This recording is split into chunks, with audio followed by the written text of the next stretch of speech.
Greeting wrestling fans and welcome to the Wrestle Talk Podcast. For the next 2 hours, we will bring you the latest pro wrestling news, in-depth analysis of all your favorite promotions from across the globe, and much, much more. We will also bring you exclusive interviews with the greatest professional wrestling personalities on the local, national, and international levels. If you want to follow the Wrestle Talk Podcast, check us out online at www.wrestletalkpodcast.com. You can also follow us on Facebook, Twitter, YouTube, and Instagram. And now, it's time for the reigning, defending, undisputed leader in pro wrestling podcast, the Wrestle Talk Podcast.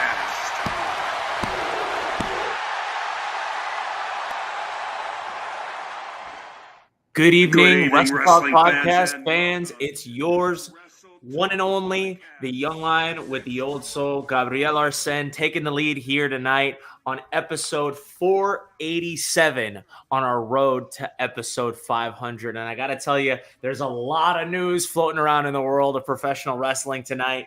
A lot to talk about in WWE, New Japan Pro Wrestling, Ring of Honor, TNA. I mean, we could sit here talking all night just about the brands in general, but plenty of news to talk about here in the world of professional wrestling. Of course, though, I can't be able to do it alone, so I hope to throw it to my partner here in crime tonight in the Wrestle Talk Podcast, the one, the only, the Night Owl. There it is. I was waiting for it. I hope I didn't shortchange you on that introduction, boss. Nah, bro, you did fan-freaking-tastic. And let me tell you, what an honor, what a pleasure it is to be back here with the members of the Wrestle Talk Podcast family. It's been close to a month since your boy has been here and hosting. And as you can tell, I'm a little bit in the dark. I mean, literally and figuratively, a little bit in the dark. So I'm hoping that with the members of the Wrestle Talk Podcast family and your help, Gabe, that you guys can kind of bring me up to speed a little bit. I got caught up here over the last couple of days on some really interesting topics. But let's be honest, 2.5 hours is not enough to cover everything that's going on in the world of professional wrestling. But we are certainly going to give it our best try, right? Absolutely. I mean, Lord knows I would love an 8-hour podcast, but you know, people got work to do. And hardcore sit, or excuse me, badass American diva, Susan Licky in the comments today. How you doing, love? It's good to see you. I hope that cornbread's staying cooked. Let's go. That's a little locker room talk here for us. Night Owl, she's happy to see you, man. Yeah, good to have you. Renee, I just got to throw it like brother to a brother. Happy belated birthday, man. I know I commented on everything. I got my post out there. We can talk about it if you have the photo for it. And if not, we can just let everybody else know what's happening. AJ Wallace, thank you, man. Welcome, Gabriel and Renee, Night Owl. How's it going today? We're doing great, man. We're just happy to be here. 487. I'm on the road to 500. Can you tell? I'm excited. Like, oh, yeah, bro. Well, listen, we're going to give you an opportunity to get that all out. Why don't we just jump right into the sponsors? I'll let you take the first one. I'll take it at halftime, and then we'll close it out at the end. Why don't you go ahead and take cover the next half? I think you know what's coming up after that. Of course, bro. Of course. Let's go ahead and give you single for the sponsor spot. All righty. So Wrestle Talk Podcast, as always, would like to thank our fantastic sponsors, including Royal Mills Transportation, head by one CEO, DeJuan Mills, Nobleman's Barber Lounge in Kansas City, Missouri, Kincaid Arcade. You can find it at Oak Park Mall, Interstate 70 Sports Media, Little Popeye Designs. It's where you can pick up your fantastic Wrestle Talk Podcast tumblers. And, of course, the FWWC, the world's premier fantasy wrestling group. We got them sponsors out the way, man. I feel it's like it's the light. Oh, dude, look at that. We rocking tonight. We rocking. Ooh. I know you're a night owl, but that doesn't mean you got to live in the dark. Well, listen, bro, before we get into the meat and potato of this thing, I'm actually particularly excited this evening because you mentioned it, right? Your boy is I'm 40. I just turned 40.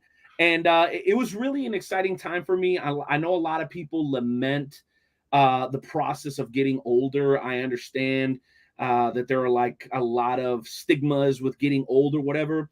I've never feared time. What I fear is the lack of. Where I grew up down in South Florida, a lot of my peers didn't make it past 25.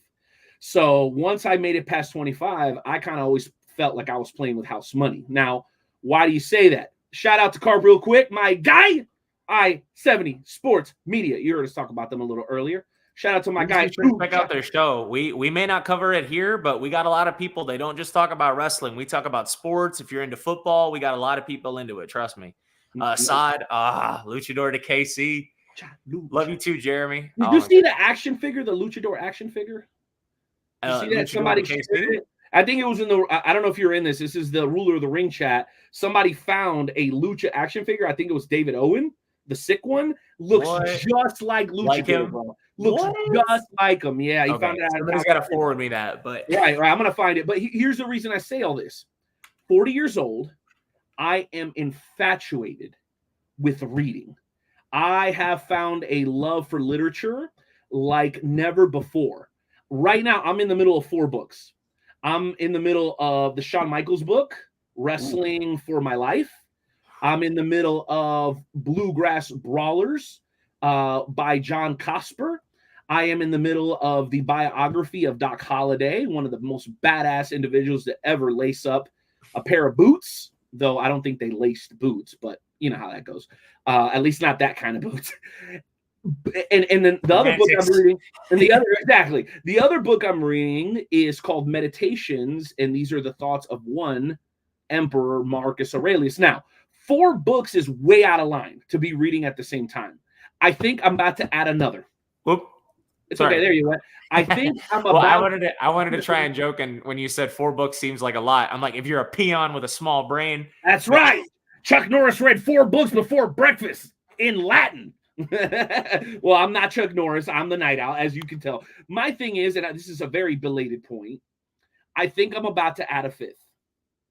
Because this evening, in about an hour, we've got the doc joining us. I talked about one doc already, Doc Holliday. This time, I'm talking about Dr. J. Dub. That's right. J. Dub Housewright is going to be, I'm sorry, J.M. Housewright. My bad. I got the M and the W. I'm dyslexic, bro. You'll excuse me. J.M. Housewright is going to be joining us in the second hour of the show. I'm not the first person to botch live. Just ask Braun Breaker.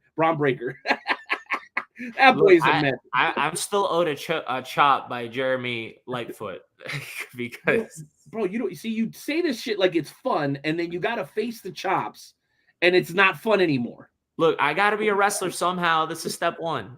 That's true. We do have to break you in, Greenhorn. We certainly do. No, absolutely. But my point is, bro, throw it back to our fantastic guests we have coming onto the show. J.M. Housewright is going to be joining us. He's St. Louis based. He's an absolute pro wrestling junkie. He's also an author. So you guys hang tight. And I know it was a long kind of intro to my point.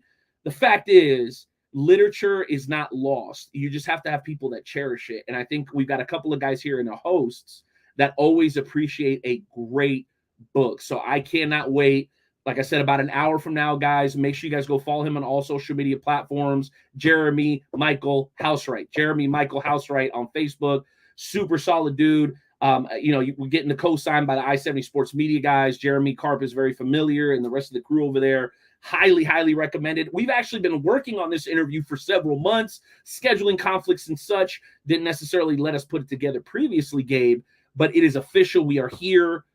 Finally, JM is going to become a member of the Wrestle Talk podcast family tonight. And we welcome him with open arms in the Wrestle Talk podcast. The thing is, too, I didn't even pick this one intentionally. I just saw you were on the show, and I'm like, all right, if Renee's there, I want to talk with Renee. And then it's like, look at how it lined up. Let's just hope this doesn't turn into an MLW show, because with you and me, look there's a good chance. This is our show, Renee. Okay, we're allowed to do what we want. We're allowed to. We never get an opportunity to talk like this outside of work. And you know what I'm talking about. I know exactly what you're talking about, bro. Outside of work is great. If we geek about MLW, then eat me. That's right. It's funny. you know where we can do that? Like I said earlier, America. So that only leads me into the appropriate intro for what is a Wrestle Talk podcast tradition. That's right, ladies and gentlemen. We're going to ask everybody to please respectfully remove your caps, even if you're a little follically challenged. Put your hands over your hearts, ladies and gentlemen, as we aim to pay homage to the greatest country on God's green earth. And that's America, damn it. Roseanne, take it away.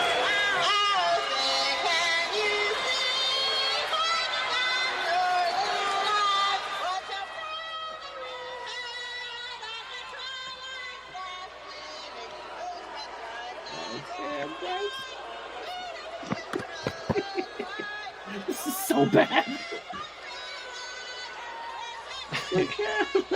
I was just going to say, I feel like you only do this segment for the despair it causes. You know what I do? I do it to wean out the weak. Ouch. If you can make it through this, you can make it through the rest of this terrible podcast. We apply. This is the point of no return, so to speak. Isn't self-deprecation the best kind of comedy? I mean, let's be real. Can't tell me otherwise. No, Kevin Hart's made a whole career out of making fun of himself. Yeah, it's like skill. Look, if the world's already gonna laugh at you, you might as well put the clown makeup on. Yeah, I think his first super successful comedy special was called "Laugh at My Pain." Yeah, I was gonna say. Yeah, bro. So I'm like, all right. I mean, I'm not comparing myself to Kevin Hart. Maybe I'll be Kevin Gordo or something. I don't know, but maybe I'll be Kevin Panza. Maybe that's a better one. Kevin Hart, Kevin Bell, Kelvin Panza. I love it. To it. Yeah, people's ears are bleeding. I love it. All right. Well, anyway, thank all of you who are tuning in now through all of our social media platforms. My folks on X, the media platform, not the drug. YouTube and Facebook. Shout out, man. Thank you guys for being here. I'm still working on my light, guys. It's been a couple of weeks. I'll get it straight here in just a second. But guess what? Enough of the shenanigans. We've given our sponsors all the love that they deserve. We've talked about the doc who will be joining us here in the second hour. We are getting ready to go into what I think is one of our favorite segments, and we call it the Wrestle Talk Podcast High Spot segment. Now, what does the high spot segments involve? It involves all sorts of professional wrestling topics. And in many cases, the best topics that we ever discuss are brought by the members of the Wrestle Talk family. You can do that a couple of different ways, guys. You can shoot either one of us a DM. We'll send you the link. You can come on and you can join us, and we can talk about it. Or you can drop it in the comment section, and we will push it to the top of the line, and we will discuss it. And we would obviously love to hear your guys' thoughts on it, because this ultimately is for the members of the Wrestle Talk Podcast family. That's how High Spots works. Any questions, Gabe? How soon can we get started? Right now, baby. You ready? I'm absolutely ready. I love it. See, I love when you play into my nonsense. It just always works out so much better. It's the best. That's right. It's a mirror of a mirror. That's works. Right. I love your mic though, bro. I got to give you some props. I hadn't had a chance to show up. I was going to say, shout out to my absolutely fantastic fiance. This is actually her mic she uses to record for voice acting. Veronica the Great. You can find her on Instagram and Twitter. I wanted to mention this just before we jump into the high spot segment. Thank you for featuring her artwork. I was going to ask you if you saw that. I did. And then I wanted to thank, I don't know if he's in the comment section, but our current Warriors Heart champion, Mr. Moby Lee, he did feature a piece he did for her, or she did for him as well recently. Whoa. I just got a text. I've been told it's the international superstar and Warriors Heart champion, Moby Lee. I'm sorry, bro. How could I be so careless? It just came through. I should know this man's accolades at this point. Talk about that man with respect. Not respect, but respect. Okay? Make sure you got it. But I wanted to take the opportunity to thank you, and with that, I think that's a perfect segue. What's your handle again? One more time. What's the handle? I believe it's Veronica the Great. There should be some numbers attached to it, but as far as I know, it should be Veronica. Veronica the Great. She's an artist. You guys can't miss it. It's fantastic. Are we ready? Voice actor as well. If you need her for any kind of voice readings, line work, please hit her up. She's absolutely looking for it. We're actually developing some pictures right now. I was going to take an opportunity to show everybody. All right, just expect some merch in the future. We already got these going down for t-shirts right now. This is Kawaii-chan. Isn't she cute? She's about as cute as I had a shirt, but I wasn't able to bring it out. This gremlin back here. I think he wants to eat me. You see him back there? It's right up your alley. I'm dating myself, bro, and I don't give a damn. Are we ready? Absolutely. All right, baby. I'm going to hit the music, and I'm going to cue up the backdrop and the question, and I'll let you take the lead on it, okay? Let's crush it. All right, baby. DJ Money, you know what to do, guys. Episode 487 of the Wrestle Talk podcast, we introduce to you the High Spot segment. Mic check. Yeah. All right. Wrestle Talk podcast. DJ Money. Yeah. Let's go. Welcome to High Spots, where we pop news like flare chops. We talk shop, coming through the screens of a laptop and non-stop like a runner's speeches of blacktop. We hit hard like chair shots and backdrops, like a clock flash, look like a barely fly. Now that's hard. We up to speed while they stay slow. Wrestle Talk podcast, now they know we about to start the show.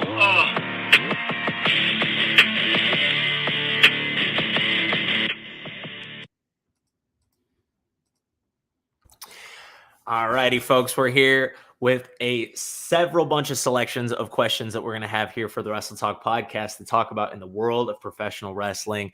We usually throw it to our randomizer here. We've got a bunch of questions regarding news in WWE, what's going on in TNA, New Japan Pro Wrestling, AEW. We might have a little bit of New Japan, and you may never know who else might be up in there. But with that, Night Owl, you ready to throw it to the first question? Let's go, baby. Randomizer, do the damn thing.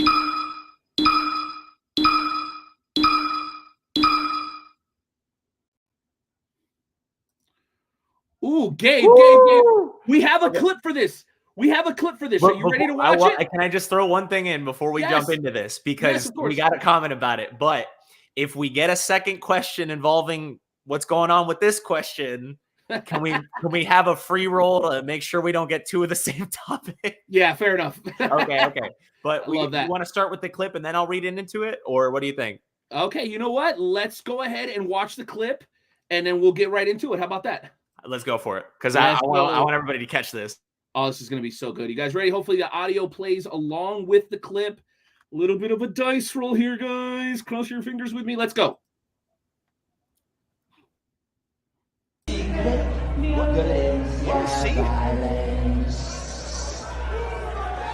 You see, Selena, all the opportunities that I gave you, all the lessons that I was trying to teach you, all the interest that I had, you don't get it.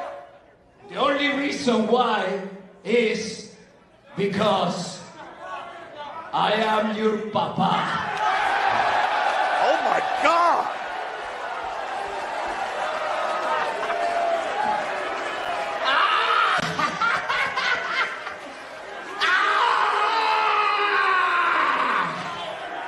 My God, Joe. So Selena looks like.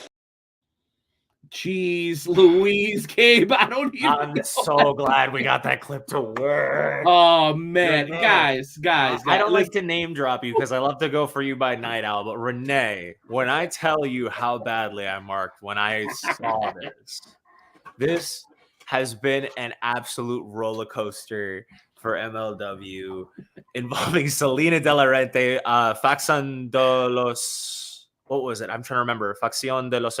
I don't remember, but I digress. But she's got her El Dorado promotions. Yeah, Promoción del Dorado. Del Dorado, right. And then you've got Caesar's kind of faction. And for those that don't know, you remember Lucha Underground. A lot of you do. They're doing now something called Azteca Lucha, which is something similar to what we saw in Lucha Underground. It's basically all of Cesar Duran's luchadores and all of Selena de la Renta's luchadors, and Selena was whooping ass up 2-0 up until Battle Riot. And then at Battle Riot, that happened. Cesar Duran is now tied in this Azteca Lucha, and something may have happened after Battle Riot. I'm not 100% caught up. But what I can tell you is that news, that announcement is something that we call in the wrestling business a long-term payoff. These two have been going back and forth for a long time. And when you start to argue, because I've heard this argued, Gabe, that managers are dead, no, you're not watching MLW. Absolutely. Yeah, and by the way, the AEW World Champion has one hell of a manager himself. Did people that are lazy, they just don't pay forget attention, that Heyman was next to Roman the entire time? Like, who's your papi? Who's your papi? Forget. No disrespecting Eddie here, but he may be his papi, but this is our daddy.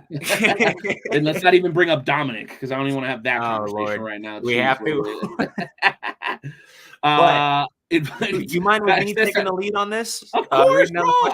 I brought this to the table because I know you and I are always trying to find a way to sneak in some NJPW. We're always trying to find a way to sneak in a lot of the indie stuff. We're always trying to find a way to sneak in MLW. I'm like, bro, there's no way that I'm coming back after being gone for a month and we're not going to talk MLW. I didn't expect it to be the first topic. Yeah, I was going to say, I'm glad it was this question because this is the big one for me. So, all right, take it away. So with MLW's Azteca Lucha in full swing, what do you make of Caesar revealing that he's Selena de la Renta's papa? I don't know what it spells for the future of MLW, folks. I mean, it just seems like we're going to have them at each other's throat for a little bit, but I feel like if all the pieces somehow line up together in this crazy, chaotic concoction of insane... I don't even know, like Telemundo level insanity, where we can get the Lucha Underground DLC of Dario Cueto becoming the Mexican equivalent of Vince McMahon with him recruiting his daughter. I think we could spell an amazing opportunity for Lucha here in the States. I mean, that's just me. I personally come from that as a place as somebody who kept up with Cesar Duran for a really long time, and to see him thriving and doing what he does best in the wrestling business, because not just as an on-screen talent, because you got to give him his opportunity for timing and like speech. He knows how to get people to wake up, but in his mind for the business itself, the man is a promoter through and through. Even if it's through MLW, this man is getting people and their asses in the seats. So I just got to say, I'm excited for what's in store for the next chapter. But Renee, I'd love to know your thoughts. Well, here's the thing. So Cesar Duran, like, some people have only gotten a snippet of him. If you have seen or maybe caught clips of a show that's actually doing really well, it's actually called The Chosen.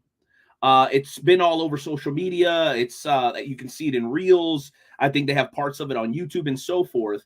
And it's about the story of, like prophets and stuff like that, right back like during the Roman era, like Jesus time, all that stuff. Cesar Duran is an actor in this film, this series, The Chosen. And he's one of the main characters because he's freaking phenomenal. I mean, the way that he sold it, I don't want to play the clip again, but at the end, that laugh, that the showing of the teeth. Yeah, I know that hit home with you, right? It feels so. I don't know if you've ever played Twisted Metal. Of course, it's got that surreal, almost comic booky aspect to it. You know, it feels like something I'd find somewhere in the like not bootleg, but like in a garage somewhere, and I'd be like, "Yo, why didn't they make more of these?" I agree. And here's something that I want to point out about MLW as a whole, and this all ties back to Azteca Lucha and Cesar and Selena. Like, you notice that the production value of MLW is really good considering kind of what they're working with, right?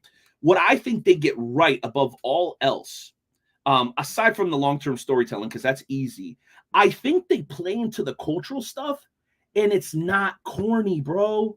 Like, how much do you have to pay 18 writers at WWE to not make the LWO seem super cornball? And it is super cornball. One of the guys in the LWO isn't even a Latino. Yeah, like bro. Okay, but then you look at, and I'm going a little off here, but listen, we got a lot of ground to cover here, bro. Then you look at MLW, and you look at Boombaye, Boombaye, Boombaye, bro. It feels real. It feels shout out to AJ Francis, man. I'm sorry, he That's just fine, but Alex, it. Yeah, but I Alex, but Alex, sorry, we all know who won that battle, Ryan. we know. I got enough love for both of them. That's where I'm throwing it out. Alex King's my guy. It's funny your guy went against my guy. Pause. But point being, from the, and by the way, Cesar Duran is not Mexican. He's Spanish. He's from Spain, just for the record. For those that don't know, Selena de la Renta also not Mexican, Puerto Rican. I was gonna say, I know she's Puerto Rican. Right. That's why Cesar's my guy and Selena's probably your girl, but it's okay. My point is, I don't really care for them to play into the cultural stuff too much. It doesn't have to be about that. But if you're gonna do it, make that shit gangster, boy. And the way that Kane and Francis brought out a couple of vets, and I know there's a question in there about one of those two vets that came out, true African-American pioneers in the sport, were there for the Battle of Boombaye or whatever the hell they were calling it, the Royal. I forgot what they were calling that match exactly, but do you remember what they were calling it? It was for the throne or whatever of Boombaye, right? Tribal combat. I don't remember. Something like that. Yeah. And then I feel so disrespectful for not remembering that. Yeah, no, it's okay, bro. It's a lot of wrestling. What's it? Alex King came out with all like the traditional African face paint and all that. I know he shaved his head. Oh, bro, he looks so dope, bro. He looks so dope. But point being is, I got to give MLW their credit, and that goes to Selena versus Caesar. We've seen people try to pull this off before, even at the highest levels, and it's not been this successful. Now, I don't get paid by MLW. I don't have any special connection to them. I'm just talking about from a fairly seasoned professional wrestling fan.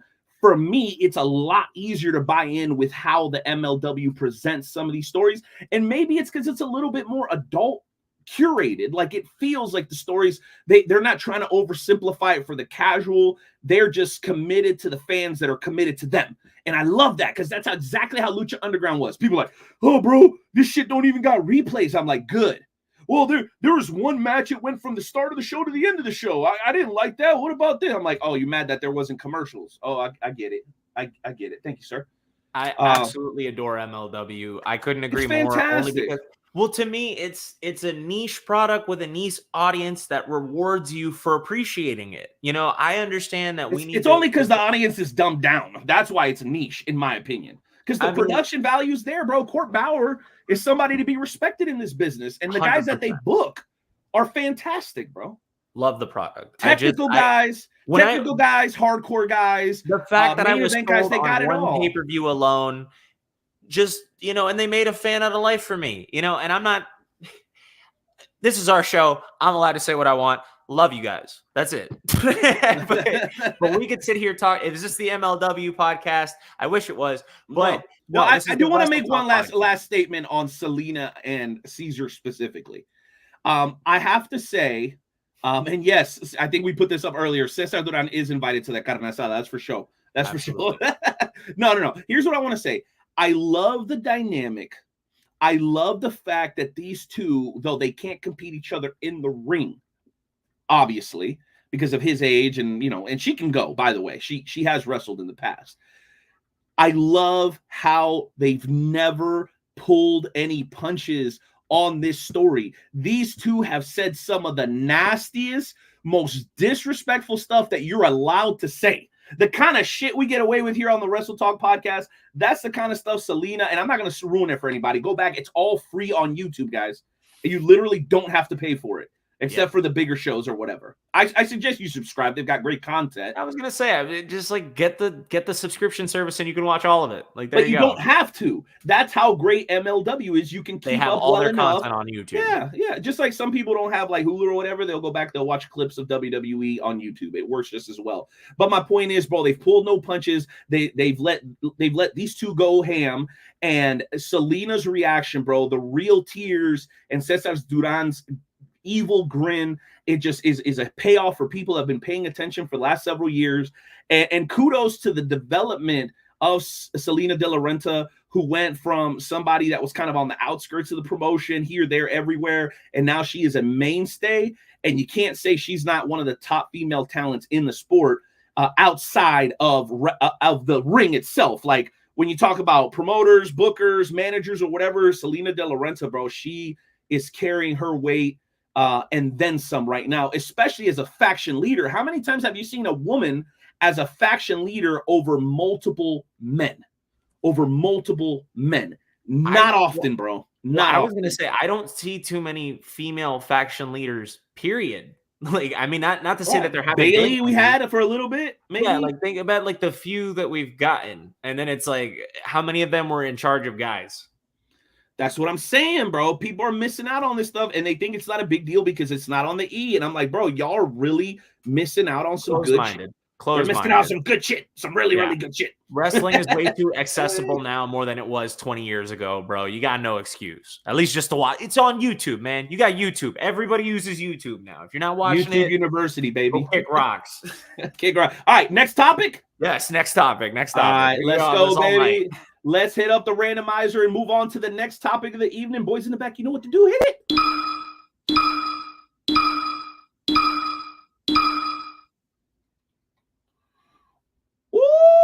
He's going to like this one, boy. Here comes the question for you.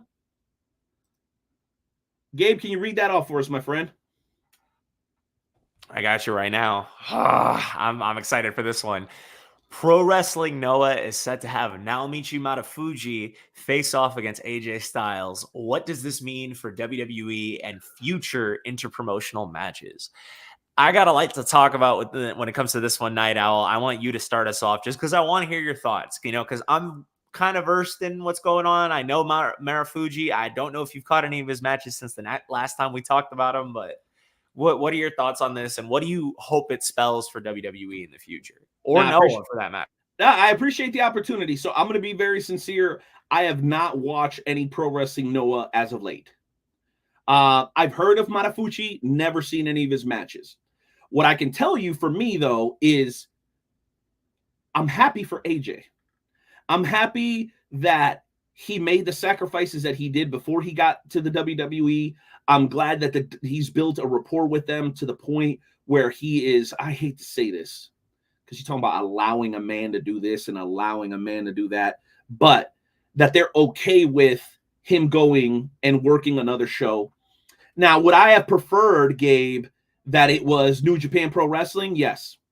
I would have loved to see that a little bit more because I think the talent there is more up to par, at least from a namesake. This is no shade on Marufuji. I don't know anything about him. He seems like a great talent, and if he's being put in this position, it's almost guaranteed that he is. But my point is simple. If you're going to do a crossover like this, it would be great to have a little bit more of a punch from a namesake perspective on the Pro Wrestling Noah side. Now, I'm not great with the Japanese names, but I look at the card coming up, and we may get a chance to discuss this, for Forbidden Door, okay? And there are guys on that card that are near the bottom of the Forbidden Door card that could easily main event with AJ Styles of that or any other card. Can you guess who I'm talking about? You said that's on the card for Forbidden Door? That's right. Who am I talking about? I'm trying to. Is it Okada? No, Okada doesn't do that. Come on, bro. You know the hand size. I'm gonna go ahead and pull it up because I don't want to butcher homie's name. Give me just a second here. I'm gonna feel real embarrassed when I see what. Bro, he's he's a super baby face, bro. He does this thing every time he comes out. It's not coming to me at the second. Jeez Louise, New Japan, bro, super legend, semi-long hairs, won the heavyweight championship like 8,000 times. Oh my God, Tanahashi. Yes, thank you. What's his first name? Hiroshi Tanahashi. Thank you. I didn't want to butcher that. My point is, I'm a little convoluted here. Here's what I'm saying. If we could have got him in New Japan, AJ that is, and it would have been AJ versus Tanahashi, would it not feel bigger than this to you? And listen, no shade. No, and on Noah. I'm not saying that, but if I want to get excited about it, I want to have some name recognition on the other side. Now, obviously, being a fan, I'm gonna check out this AJ Styles Marufuji match and to learn about him and see his work. But bro, you get what I'm saying, bro? Like it's almost amazing. I get what you're saying. The only thing that I can say as to why that wasn't their first thought was because New Japan is currently with AEW, right? Well, I know that. I obviously no, I know that. But the question is, what does this mean for WWE and future interpromotional matches? I think it's cool. I don't think it's amazing. I think if they were doing interpromotional matches with New Japan Pro Wrestling, which they're not. Say, do you think that if they did the match with Tanahashi, that would spell something bigger, and that would maybe spell something that you would want to see going forward as far as WWE? Absolutely. And I do dig this though, because I feel like exposure to more talent is always a good thing from a fan's perspective. So like I'm excited to find out more about Marufuji. Like that's cool, but if I want to get wowed and I want to be excited about that future, I would love the prospect of it being people that like have some sort of name recognition. Or, I mean, AJ versus Okada would be way cooler. You know what I mean? And I know it's not here in present, right? But I just don't see it really meaning that much to anyone other than the hardcores. That's what I'm saying. Well, I'm the hardcore, damn it.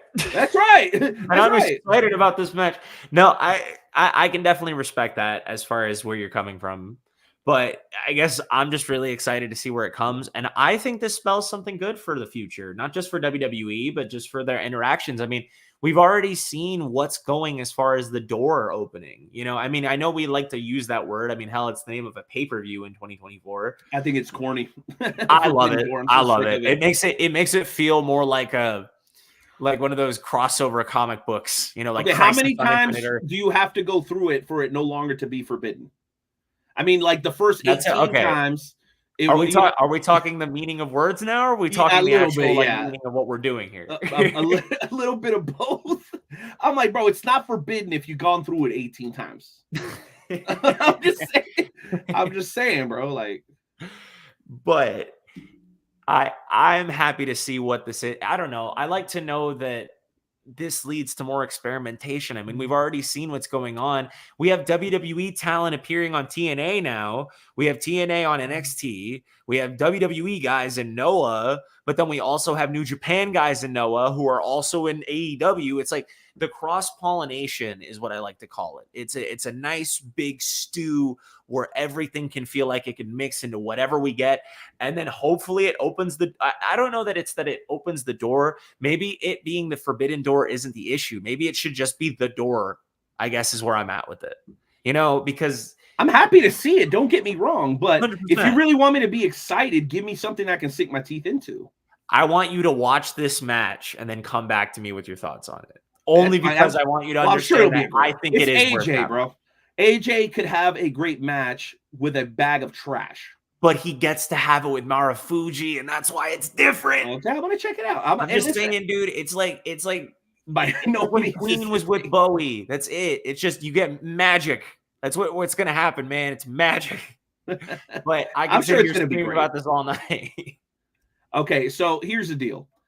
I don't want to knock it as something exciting, but if you want anybody but you and me to buy in, you've got to give me something that I can get excited about. That's all I'm saying. And Noah just doesn't have that right now. There is nobody. If we bring Dewan in, which we'll bring him in for the next High Spots question, I said, Dewan, name, and he's a hardcore wrestling fan. Yeah. And he watches wrestling every week. And I said, Dewan, name me one wrestler right now in pro wrestling, Noah. Would you bet $50 that he could do it? I don't know that he could name one in at all. I don't mean that. Easy. Give my man a little credit. Sir, if I say the words Mitsuharu Misawa, what's the first word that pops to your mind? Japanese anime. Exactly. That's my point. That's fine. Well, that's what I'm saying. This dude is an anime character, but still, I know you don't know who that is. Dewan, right. If I said to you that AJ's having a match with Kenichika Okada, would that be, you'd probably be, oh, I've heard Okada. I've heard that, right? That's my point. This name doesn't do that for us, Gabe, unfortunately. And I'm not trying to burst your bubble, bro. I'm going to watch it. I'm excited just like you. But my point is, if you want me to go, whoa, WWE's doing interpromotional stuff, give me something I can give a shit about. I care. Not, again, Renee's going to watch it. I promise you, Gabe, I'll do my homework. Don't assume that I'm hating. I'm just being realistic because there are people who are dedicated fans that have no idea what the hell you're talking about. You know, I can definitely concede that. Only That's because because it's I want Noah to reach that status. You know, they were there once, and it's like I want to know that AJ Styles coming there is going to be puts it back on the map. But as somebody who is a casual fan such as yourself, Renee, I can understand where it's like you need the casual fan to. No, I'm saying it's a good thing. Is it like? Whoa. So many shots being fired right now, bro. Easy. He said the C word and not the one we enjoy. Friendly fire, man. Shots fired. Oh, no, it's okay. All you got to do is say something semi-disrespectful about Japanese wrestling or anime, and Gabe is going to kick in the dope wave in the fo-fo. Do I got to go old school and raise my hand? Okay, Gabe. Now you can take it off of me. We didn't get to it. Book it. Be the booker. We always talk about no, just me and him. Me and him. Be the booker. Get the conversation. I'm not saying anything you're saying is wrong, but I always say this. If you see a problem, let's provide a solution. You know me for that. So be the booker. What would be the one interpromotional match? Because let's be honest, okay? Let's be real. Even though this is happening, WWE still has to hold a certain level of prestige, if you will. So yeah, they're sending AJ Styles. Could they send somebody else? Very well, they could. Just like they're saying, I believe, Io Sky also? I think so. She's going to Marigold, if I'm remembering correctly. Right. Or, so Joshi, I forget. It's something. Yeah, so those are cool. Both of them are familiar with Japanese style, wrestling, New Japan. We know all that. But what would be something that would make you say, holy shit, this WWE individual is over here? Oh, wait. I just want to say before you answer, I already gave it. Tanahashi versus AJ would accomplish that. But go ahead, Gabe. Come up with somebody better. I dare ya. What WWE guy has to appear in another ring for something big to happen? Yeah. Because, it worked with the TNA. They sent over the Knockouts champion. That's pretty freaking dope. A couple other things. What would be the holy shit moment? Like, we're really doing this. I have to shoot for like the biggest one ever. And and everybody's going to give me the biggest side eye right now, but it would be Seth Rollins in AEW. Look. I know we're fan booking here. And if you're going to shoot, you got to shoot high. And we're all wondering, like, would it ever happen? Could it ever happen? It's like the mega thing that never will be, right? Before crossovers became a big mainstream thing. But man, if you want to talk like modern day wrestling, Monday Night Wars, what if this could happen, possibility ever? I want to see Seth Rollins on AEW. I want to see him jump either Adam Page or Kenny Omega or Maxwell Jacob Friedman and just say, guess what? This company is my bitch now. And that's it. Just mic drop, and you will never be as good as us. Bye. That's it. So, and not to get too far off subject, so how do you believe that relationship with TNA and WWE came about? Bringing the Knockouts champion, not NXT, I'm sorry, TNA and NXT. How do you believe that relationship got solidified? I feel like that just came out of the Rumble. I feel like Naomi must have put in a huge word, and then they were just like, hey, can Jordan come with you? And then Jordan's like, oh, that was fun. I should tell everybody else to come. And they're like, okay, let's just do that. Is Jeff Jarrett still involved over there? I have no idea. I think he's still in AEW, but I might be wrong. I haven't kept up with Jeff Jarrett in a fat minute. I just figured that might be the bridge. Okay, so Dewan, welcome to the show. Thank you for jumping on. I want to get into this with you really quickly, but before we do, if you guys would just oblige and give me a quick moment. We've got a little bit of business to handle here. Before we get into the FWWC segment, let me remind everybody that we are sponsored by the following: Royal Mills Transportation, Nobleman's Barber Lounge in Kansas City, Missouri, Kincaid Arcade at the Oak Park Mall, I-70 Sports Media, Little Popeye Designs, home of the new Wrestle Talk podcast, Tumbala. And of course, you guys were about to have a conversation about this here in just a moment, the world's premier fantasy wrestling promotion. And how did he say it earlier? I think Gabe said FWWC. I love it. That's the hardcore Hoss way, bro. I love it. That's the only way, Renee. Gotta say it slow.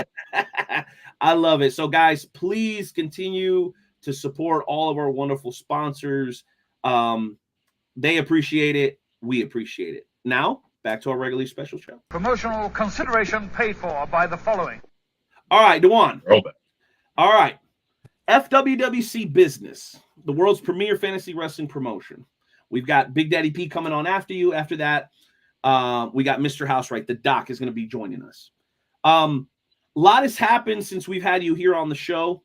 And I just got a couple of very brief questions. And I think these are things that you're going to not want to rehash necessarily, but I think it has to be addressed on a holistic level. Number one, how did the owner, or let's just say co-owner of the FWWC, end up down in the developmental portion of the company, FWWC, Evolution and Developmental? How the hell did the owner end up down in NXT?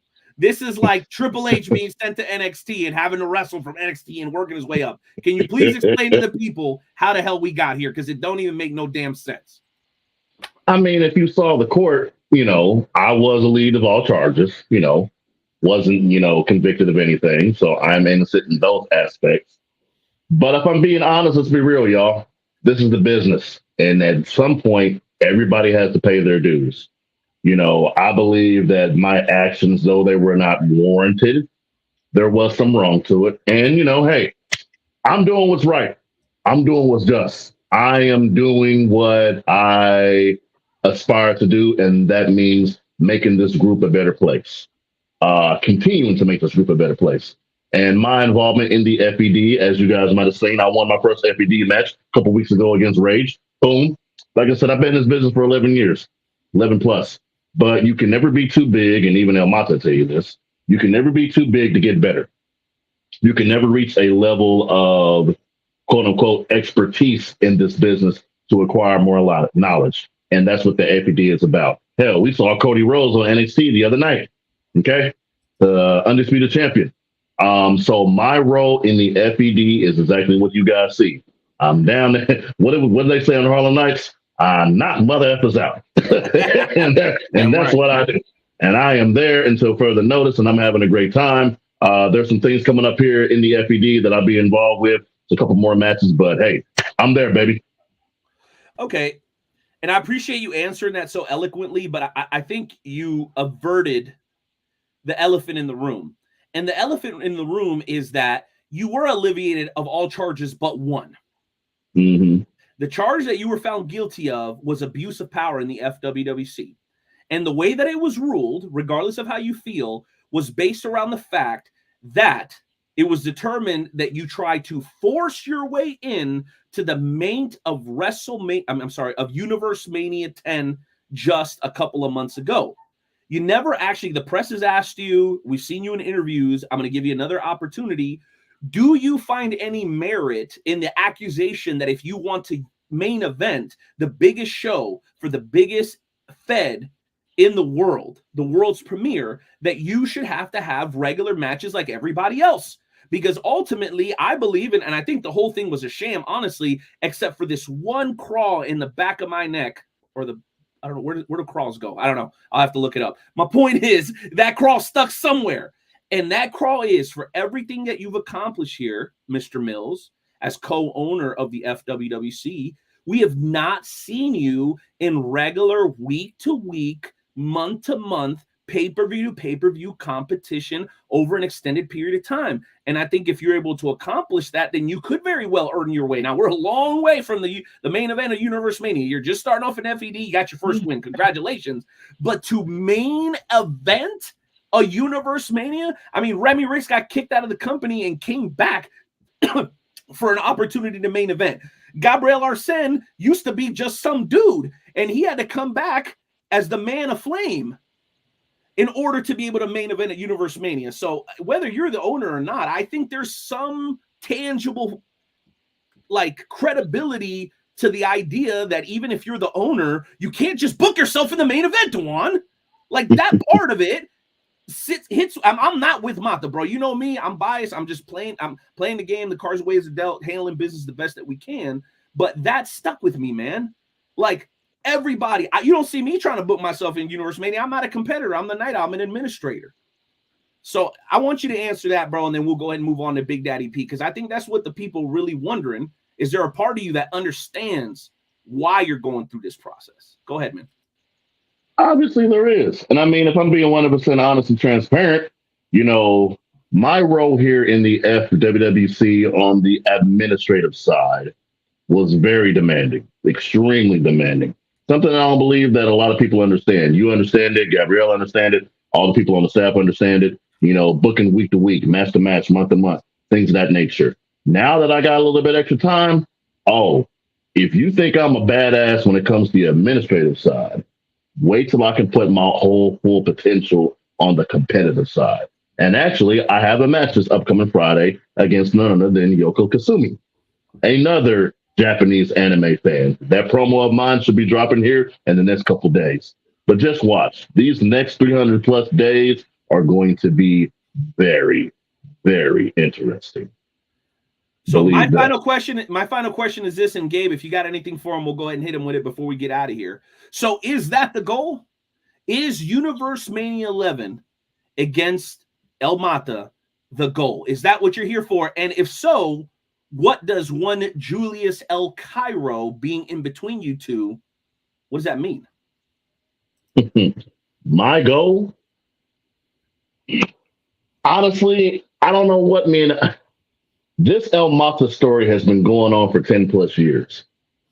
It's had its ups, it had its downs, it had its circles. And I'll be real, I don't know if I want to see the story end. I don't know if this match potentially at Universal Mania 11 between myself and El Mata will be the final chapter. It could be to get in something else. We don't know. All I know is this. Anybody in my way, trust and believe, they're going to get taken down. And if that is Julius El Cairo, if he's one of my stepping stones, oh yeah, I'm going to see him. I ain't seen him yet, but trust me, I'm coming, dog. You better believe that. I love it. I love it. Gabe, you got anything for the CEO before we let him get out of here? Well, to be perfectly honest, as somebody who always sees an opportunity wherever they need be, and as a businessman, I like to take opportunities that I know reap some very big rewards. I know my star power. I know Mr. Mills' star power. So I just have to throw this out there. Once you leave the FED and come to the main roster, how soon can we see Arsene versus Mills? Oh, I'm pulling up. I'm pulling up, baby. I'm pulling up. Let me do my civic duty and let me do my civic responsibility to the FED, and we'll see that, because that's not my determination. That is up to Mr. Hardcore Hoss, who is the admin. He is the overseer. He is the boss, Hoss, in the FED. So if I can prove myself down there, you never know, Gabrielle. Let's see what's going to get popped off. But let me take care of business first. I got to do that. Well, that's all.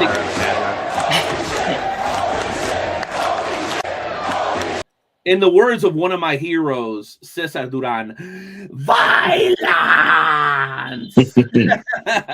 As always, folks, viewer discretion is advised. All right, Dewan, we do have to move on to Big Daddy P. Before you get out of here, man, was there anything else pertaining to personal or business that the members of the Wrestle Talk family need to be made aware of? Sir, the floor is yours. As always, make sure you tune in to Mondays and Fridays, FWWC Friday Night Fights and FWWC Monday Night Mania, and also FED matches will be a part of those programming slots also. Appreciate that. Yes, and mega big shout out to both the International Championship Tournament going on right now and the brand new first ever Ruler of the Ring tournament. Both of those are going very, very well. Kudos to everybody involved. Yes, sir. Yes, sir.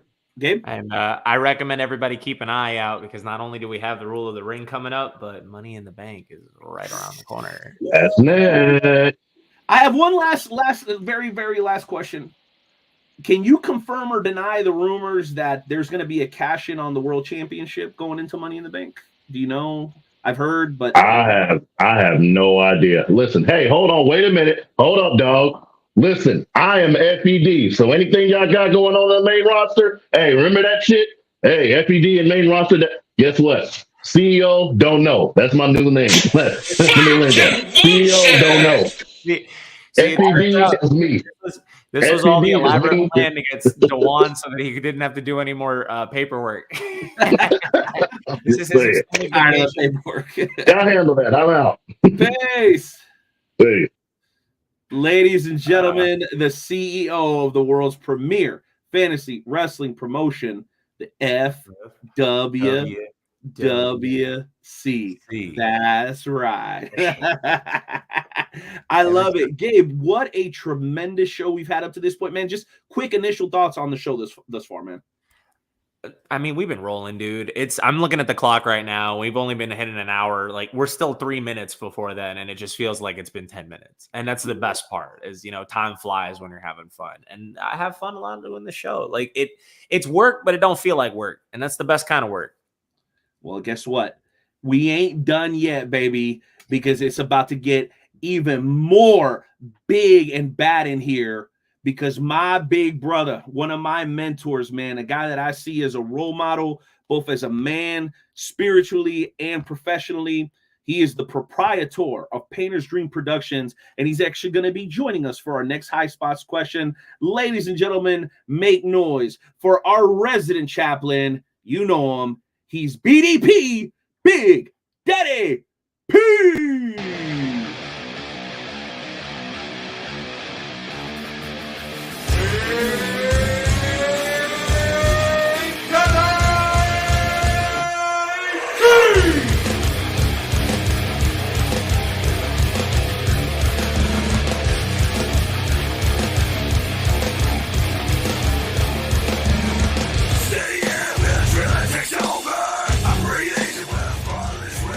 What's up? What's up? Poppy, what's happening, my guy? Always good to have you on the show, Big Daddy P. How have you What's left been? of Perry speaking. What up? What a day, man. This year is just zooming by. God is doing some incredible things in this world, in case you haven't noticed. I'm thankful, though, because, again, we have an opportunity to talk about his goodness and his greats in amidst all the craziness and all the nuttiness and chaos. He's still absolutely in control. I've missed you guys. I've been so swamped. What's up, Hoss? Congratulations on your ministry completion that your promotion you got. But now there's a big old bullseye on him now. Yeah, my man Hoss is on the front lines now, huh? I'm telling you, man, it's not, listen, it's not easy, but you have to remember that he gives us strength. My snippet of truth tonight has to do with the book in the Bible, which is the book of Daniel. And a lot of people have spent time in Sunday school learning about Daniel. What a lot of people don't know, he was about 14 years old. He was very young when God called him. And when God called him, he sent him into a place where it was all about worshiping King Nebuchadnezzar. You had to follow the king and you had to worship him. And anybody who didn't worship him would die. They'd be killed. Daniel wasn't going to do that. He said, because Nebuchadnezzar told him, he said, look, he said, if you don't worship me, I'm going to throw you into the fire. And they had a big old fire. And they threw him and his 3 friends into the fire. The problem is there was a 4th person in there with them, and it was the Lord, and nothing happened to them. So I just want to remind you that if the world wants you to conform to its image instead of worshiping our Lord, don't do it. It's not worth the price you're going to pay, because in the end, the only truth, the only real thing that we have is the Lord. Everything else is temporary and fake. And that's just the way it is. But fortunately, we're here to encourage each other today. So all I wanted to do was to make sure that whoever is watching, whoever is listening right now, it's not an accident. It's not a coincidence that you're watching or that you're here. That means God is ready for a hearing. And so he wants to know if you trust him today. So if you've got a situation going on physically, mentally, financially, work-wise, relationship-wise, no matter what it is, he's waiting for you to bring it to him so that he can solve it. See, we're coming up on 4th of July, which is Independence Day, right? The problem is we need to be God-dependent, not independent. We have to rely on him. We have to trust him and be dependent on him because he is faithful. Now, yes, we have to work. I worked my butt off today, and we work every day. But we have to realize, too, that the plan that he's got before us is all centered around where we're at. Also, the book of Nehemiah talks about a wall that had to be built, and each person in their area had their own spot to work on the wall, and they were given gifts specifically targeted towards that work. So God's not going to put you in a place where his grace isn't going to protect you. The reason why, Renee, you are where you are is because that's the capacity that you have to love his people. He put you there so that you could love and encourage his people. And if anybody were to ask about the night owl, is he an encourager? The answer is absolutely yes, you are. And they know that. And so I think that's where we're very fortunate today with all the junk going on, because we watch all these hearings, right, on what the government's doing. Everybody's talking, and everybody's there. All the proof, all the action, everything is right there in front of our faces. We know what the truth is, but they're trying to say, oh, that's not the truth. But we know. So once you know what you know, you're good to go. A lot of times you're not good to go because you don't know what's happening. You don't know what's going to happen.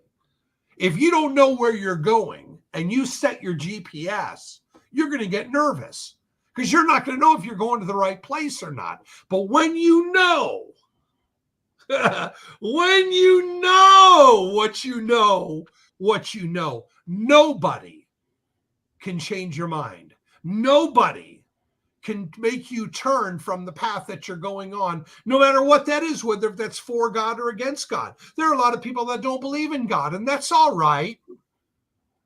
I want to know how they got here and how every day they continue to be here, because your breath is a gift. It could go like that. Matter of fact, somebody today, when they went to lunch, they had all these plans of what they were going to do about going after work. But they didn't make it. Their time's done. Their breath is gone. There's nothing they can do. They're home. They're face to face with the Lord if they believed. So I just want to encourage you today to continue. Don't be discouraged. Don't let all the crazy things that are going on in the world concern you or worry you or cause you to panic, because the enemy's greatest tactic is to make you question God. You can't get any more truthful and straight than that.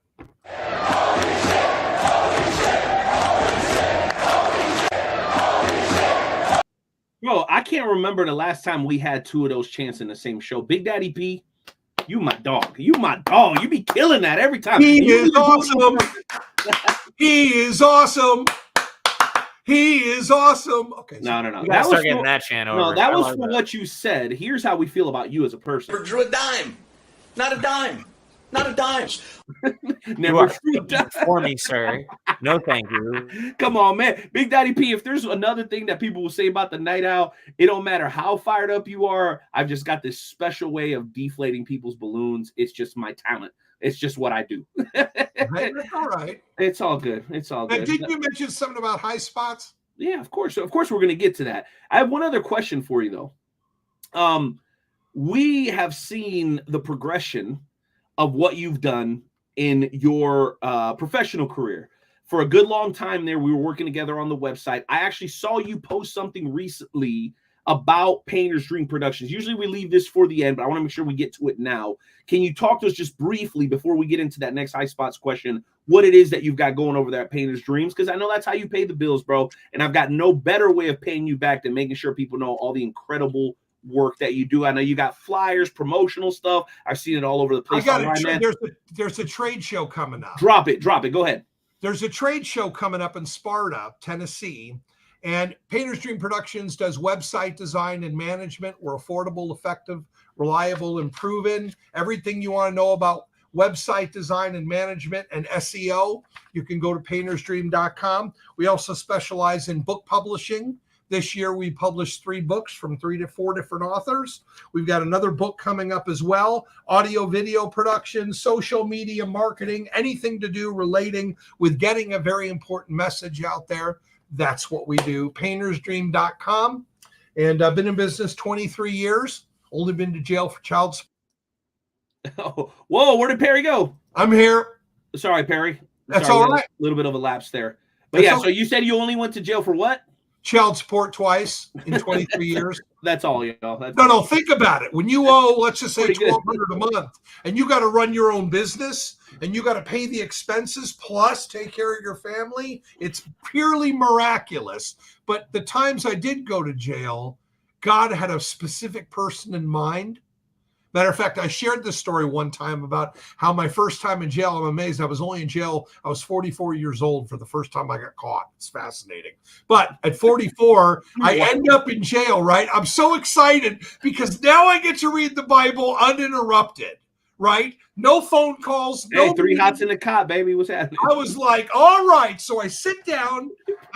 I'm 5 minutes into my set to this time. I was supposed to be there for 40 days. So I'm there for the first 10 days, 40 nights. And all of a sudden, this guy who's in the cell with me, he goes, hey, do you know that book? I said, yeah. He said, I just got saved last week. Can you tell me about it? I said, how much time until our break? He said, 23 hours. I said, get over here. So I knew God dried me up and allowed all of that to happen so that I could be there for that young man. And when most people go to jail, if they're honest, right, it's kind of a learning experience. But when you're 6'4", 300 pounds, you end up being one of the biggest guys. I was the biggest guy in jail. And so while some people are passing drugs, food, whatever they're passing, by the time my 10 days ended, I was giving out scriptures. And I was getting prayer requests as they were. So I had 3 runners, 3 little Mexican dudes that needed protection. So I said, if you run these to the cells, I'll protect you. And so I had 3 runners passing scriptures and prayer requests every day. And on my last day of being in jail, I remember this gangbanger came to me and said, hey, if you come down without Bible again, we're going to kick your ass. So I had a hard time sleeping that night because I'm like, Lord, I don't want to get in a fight, but I'm not afraid either. So I came down with my Bible. So as I'm waiting, and all of a sudden I saw 2 guys from each corner of the general area start coming towards me. And I'm like, uh-oh, here we go. They got about 5 feet from me, and all of a sudden the corrections officer said, Hartman, get in your cell. So I run to my cell. He said, you made bail. Woo! So I just want to share and encourage you only because of the fact it's crazy. I know, I'm telling you, it's a wonderful testimony. Yo, can I ask you a question though? Yeah. Was that the Big Boppy era? No, but that's where I got but that's where the name Big Daddy P came from, was in jail, because there was a guy at 2 a.m. who was trimming beards, and it was about 2 a.m. They said, hey, you want Big Phil's doing beards downstairs? I said, awesome. So I go down to see Big Phil. I sit down. Big Phil walks up. He said, hey, I'm Big Phil. What's your name? I said, well, my name's Perry, Phil. He said, no, Big Phil. I stood up. I said, no, I'm Big Phil. There's a difference. Big, I'm big. He said, you're that preacher guy, aren't you? I said, yeah. He said, I think your name should be Big Daddy P. So I got the name in jail. So it's kind of funny that's where that name. You got the G14 classification in jail, bro? I didn't know that about you. I didn't know you got the pass. Yo, see, that's why we vibe, Big Daddy P. Exactly. I feel that. That's my guy. Yeah, I still think that's the Big Poppy era. I don't care what you say. I know. You had the 3 Mexicans working for you. They must have called you Big Poppy. Anyway, high spots. Listen, they didn't speak very good English, but one of them did. They had a translator, which was great. You know, of course, my girlfriend's ex-boyfriend was in there too. So I walk in, I hear Dad, and I look around. I said, "What are you doing here?" He knew everybody, and he was a hard ass. So God really, from the beginning. Matter of fact, if you get a chance, go on YouTube, search for 10 Days in White County, and it's a whole hour video of all that God did. I mean, from Crocs that were 3 sizes too small, pants that I couldn't fit in. God just made this provision for me while I was in there. It was fat. It was incredible. It was like 33 blessings. Can you send us the link? Like, I'll send you a link. Yeah, send us the link. Well, I like to check that. You would check that out, Gabe? Dude, I'm telling you. I got to peep it. And now, but keep in mind, Miss Jamie, I wasn't with Miss Jamie at the time. I was with the quitter, Miss Pam. Okay. So, big difference. Big Daddy P don't pull no punches, boy. This is why, listen, thank you to all of you. I've seen over 30 people between all the social medias watching us live. We always get a couple hundred, if not a few thousand on the replays and stuff. But, like, this is real shit. Like, this is real. This is what our show is all about. And I promise we'll get back to the wrestling in just a little bit. But my point is this is our resident chaplain. And we've been criticized for this segment in the past. I say this every once in a while. But there's an authenticity that cannot be purchased. The game is to be sold, not to be told. And so when you got the sauce, you got to sell it. You understand? Like good burger. You got to package that thing. Make sure everybody knows what's up, but you got to keep it proprietary. That's why the Wrestle Talk podcast is almost to episode 500, baby. Tonight is what? Tonight's 487, Big Daddy P. Incredible. And you've been here with us for about half of those. So, you know, it's always love. Always. High spots, though. We got about 5 minutes or so, and then we're going to move on to our featured guest. Big Daddy P, we want to tackle one of these with you because, you know, aside from you being an incredible chaplain here, you also are a massive pro wrestling fan. So we're going to hit the randomizer, and we're going to let you go first. You good with that? Mm-hmm. All right, baby. Let's cue it up.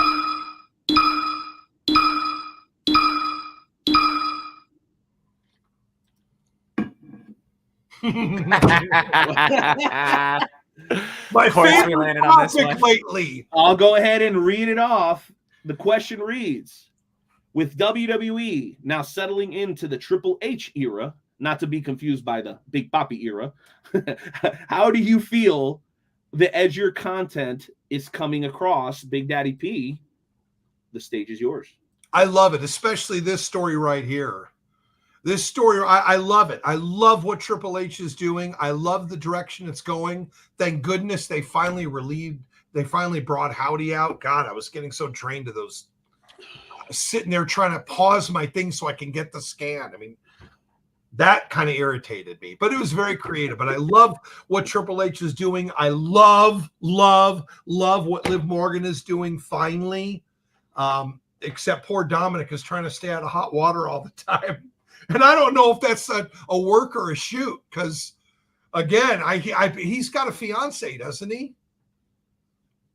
He does. So, I mean, I don't know about you, but I myself could not let Liv Morgan on top of me, being that not only am I a man of God, but I love my wife, and he's probably getting some heat over that. But it's the best thing she's done in years.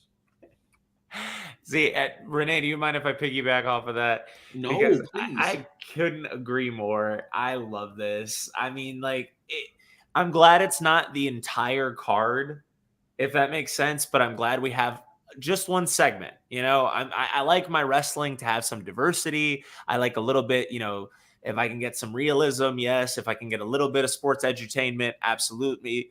And then sometimes I want some Attitude Era level shenanigans that when the right people can come together and make it work, and there is no I certainly hope there's no controversy. I hope this is all just like, no, this is an act, this is a work, nobody's happening any, we're not getting a Matt Hardy and Lita situation anytime soon.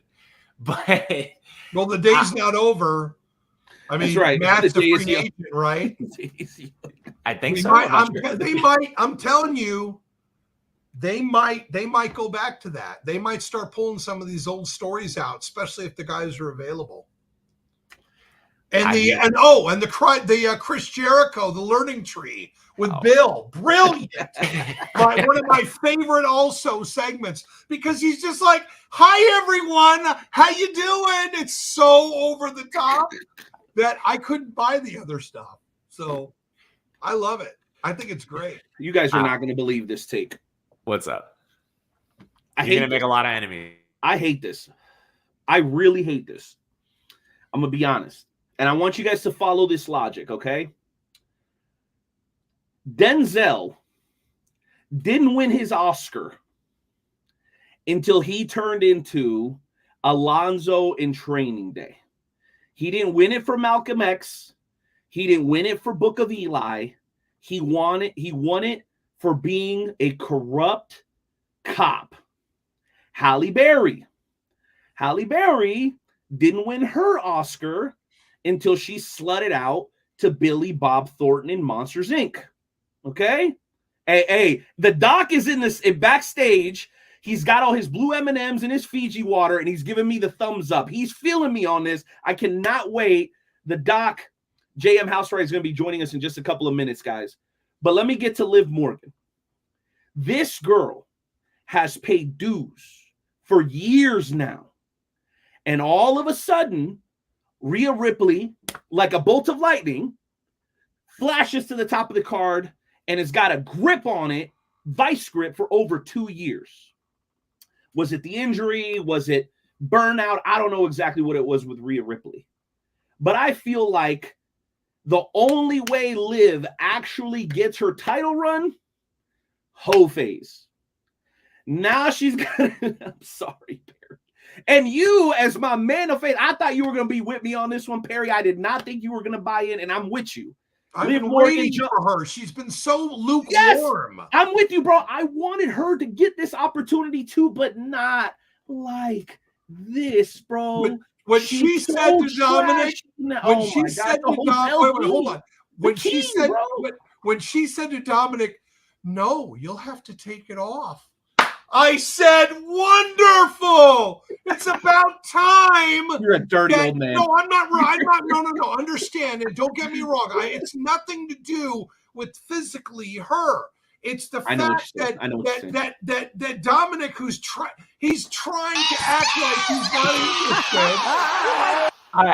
I'm with you on this, Perry. I agree. She's taking the ball and running with it. Not taking the ball and running with it. Pause, yo. Absolutely. Chill. I'm telling you, it's great.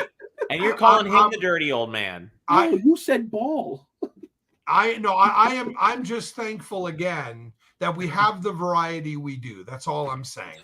That's fair. I like it. That's fair. But I guess for me, I love it. I mean, generally speaking, the amount of TV time she's getting. She was out for 4 segments last night, guys. 4 segments. That's unheard of. Only the Judgment Day and the Bloodline gets that much TV time these days. She's getting more TV time than Michael Cole and Pat McAfee. And that's saying something, okay? So I think she deserves it. I think she does, but the whole phase, bro, come on, man. It reminds me of Denzel, reminds me of Halle Berry. There's a little bit of me. It's like the Drew thing. Drew couldn't win the title as a babyface. What did they do? They gave it to him as a heel, and then they took it away from him 5 minutes later. It's like, why does everyone? Roman couldn't really pull it off as a babyface. Finally gets the long term. I'm like, can you guys not build? And they can, because Cody, I don't know if they built Cody. I think Cody kind of built Cody. I'm going to be honest. But they can't really build baby faces. I mean, that's the point I'm trying to make here, guys. And we are running a little short on time. I want to let you get your prayer in, Perry. But my point is, like, when was the last time we genuinely saw a face ascend through the system and get to the top? You know when that was? Daniel Bryan, guys. And you know how long ago that was? 10 years. It's been 10 years since the Yes Movement. 10 years. You want to feel old? You want to feel really old? 10 years since the Yes Movement. So, guys, that's all I'm saying. Good for Liv. She's killing it. Dom is super awkward, just the way that he's supposed to be. He crushes it. But there's a little piece of me that's like, man, I would have loved to see Liv win it as a babyface and not have to resort to these hoish tactics. Like jumping on Dom and the little take it off of me. But and hold on, she's only after one man. That doesn't make her a whore. She's after somebody else's man, Perry. No, hello. I just hello. There's only one. There's only I one. understand. But hold on, He's a though. home wrecker. It's a bigger story. Remember, this is the revenge tour, right? Yeah. This is the revenge tour. You know what? Yeah, I'm with you on this, Perry. She is the face in this scenario. I guess for sure. Again, we're gonna do this the face and the tail in this scenario. Again, because Rhea's going to have to come back. Rhea is on a nice break.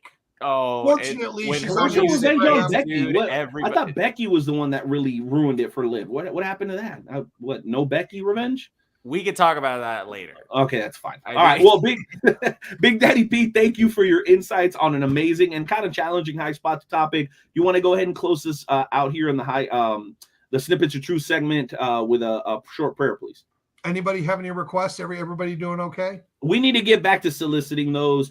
My biggest one is we've got a big trip. We're going back to the motherland for the first time in almost 20 years. So I just want to pray for safe travels, bro. Okay. It's a long one. 2-day trip. So 2 days to get there. 2 days to get there. So I mean, you're not in the closet. You got a mic. You got a good studio. You got a good visual now. Honestly, I guess remember he used to be in the closet. It does look great. Prayers, really. It's because I'm in a good spot right now mentally. Okay. I've been working hard. I'm not straight. I know what fate has in store for me. So I guess just if I could keep the peace of mind, that's if I could, and just plenty of love for the Wrestle Talk podcast family. If I could be corny about it. Okay, well, let me add on to Gabe's. I want to pray for Gabe's pro wrestling dream because he has a pro wrestling dream. So I want to pray for that. How's Joe? Joe seems to be doing great. Sonny? I haven't talked to Sonny lately. Seems to be doing great too, from what I hear. Good. I just want him to know that I still think about those two. Ooh, just message them, bro. They're your friends. I know. Yeah. But here's the thing. I want someone to go, hey, they were talking about you on Tuesday. Right? Well, that happens anyway. I know. Yeah, you know how it goes down. Go ahead, The only Perry. prayer request I have is we've got an upcoming conference at our church. We're hosting a summer conference called the Keys to Passing Spiritual Tests. It's a 3-day conference that has Bible teachers and food and all kinds of stuff. That's Friday, Saturday, and Sunday. Really looking forward to that. That's the only prayer request I have now, but let me pray. Father God, we thank you so much for your goodness and grace and all that you continue to do. We want to pray that you would give journey mercies to Renee and all the plans that are taking place for him to return back home, that you would open every door that needs to be opened, close every door that needs to be closed. We know that you're going to continue to encourage him as you send him where you want him to go. And also we want to pray for Gabriel's dream. He's got a plan, and we know that you have a plan as well. So we just pray that you would combine those and continue to answer their prayers. And anybody that happens to be watching now, Father, if they are discouraged in any way, there's a lot of people who've lost people, and they're suffering in many ways in regards to things that are going on in their life. But you wrote the words, "Come to me, all who are weary and heavy laden, and I will give them rest." So, Father, I pray for boldness for those that haven't followed your plan. They've been following their own. I just pray that they would turn to you today and trust you today. I thank you so much, and I love you. And I ask these things in Christ's name. Amen. Much love, guys. We love you, man. Hold on. You're on mute there, buddy. Oop. I mean, I had on first, then unmute. I was going to say, man, it's always a pleasure to have you here. Resident chaplain for a reason. You're a mentor and a friend for a reason, man. And we look forward to talking to you again next week. Love you. Have fun, guys. Take it easy. Until next time. There's Big Daddy P. Gabe, what do you think, man? Big Daddy P. Dewan coming in for the FWWC, though, doing big things. We're firing on all cylinders tonight, Night Owl. And I just want to say thank you, Perry, for being on the show. I mean, it's good to just have people that can take time out of their day to spread goodwill. I mean, I think we could all use a little bit of hope nowadays, especially with the world right now. And so for all of us to come together, because it is a family, and I love to be able to do that segment, even if it gets a little bit of, criticism, whatever, it's a man taking time to tell people, hey, we're all right. Yeah, bro. And all he's ever done is help. Like when we had the Masked Saint on, Chris Whaley, which was the last movie that Roddy Piper was ever in, for those that don't know.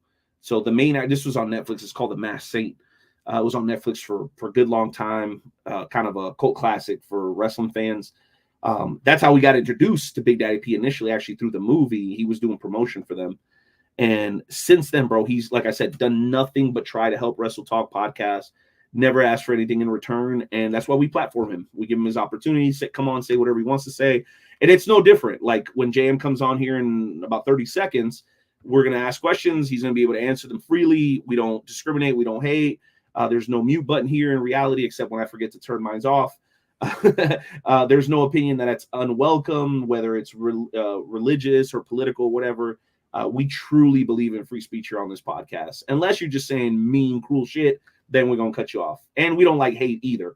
But point being, if you got a strong point and we disagree, that doesn't qualify you for a cancellation, at least not with us. We keep it real.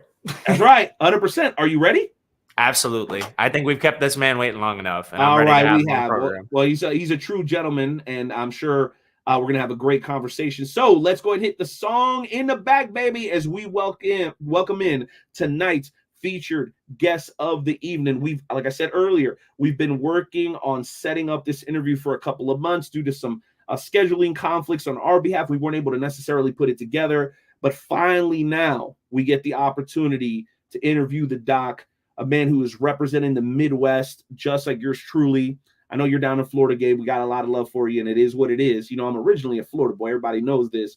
But the Midwest is getting it done, from the pro wrestling world to football, and also to the author and book writing game. The doc is a pro wrestling junkie. Like I said, he's an author, and he is our newest and freshest guest here for episode 487. So let's go ahead and cue up the music and bring on the guest, baby. Unless you forgot to pay the bill. You forget to pay the bill, Gabe. Don't surprise me. I didn't know that. Here it is.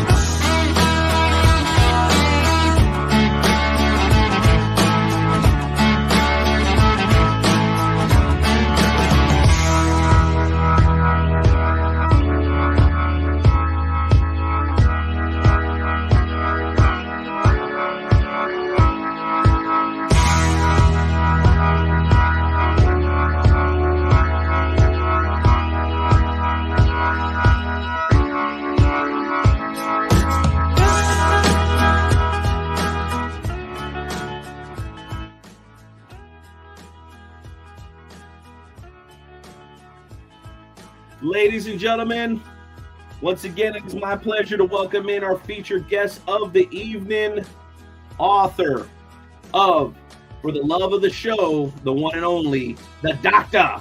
J.M. Housewright. Sir, welcome to the Wrestle Talk podcast. What a pleasure it is to have you here tonight, man. Thanks for having me, guys. I appreciate it. Appreciate your patience. We go long. No problem. We went a little long. All right.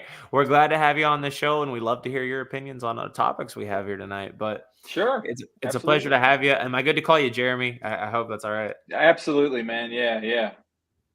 But from one pro wrestling fan to another, how long have you been doing this? I mean, have you got? I guess just to throw a softball at you here. How'd you get started in wrestling? When did you watch it, and when did you decide you were a wrestling fan?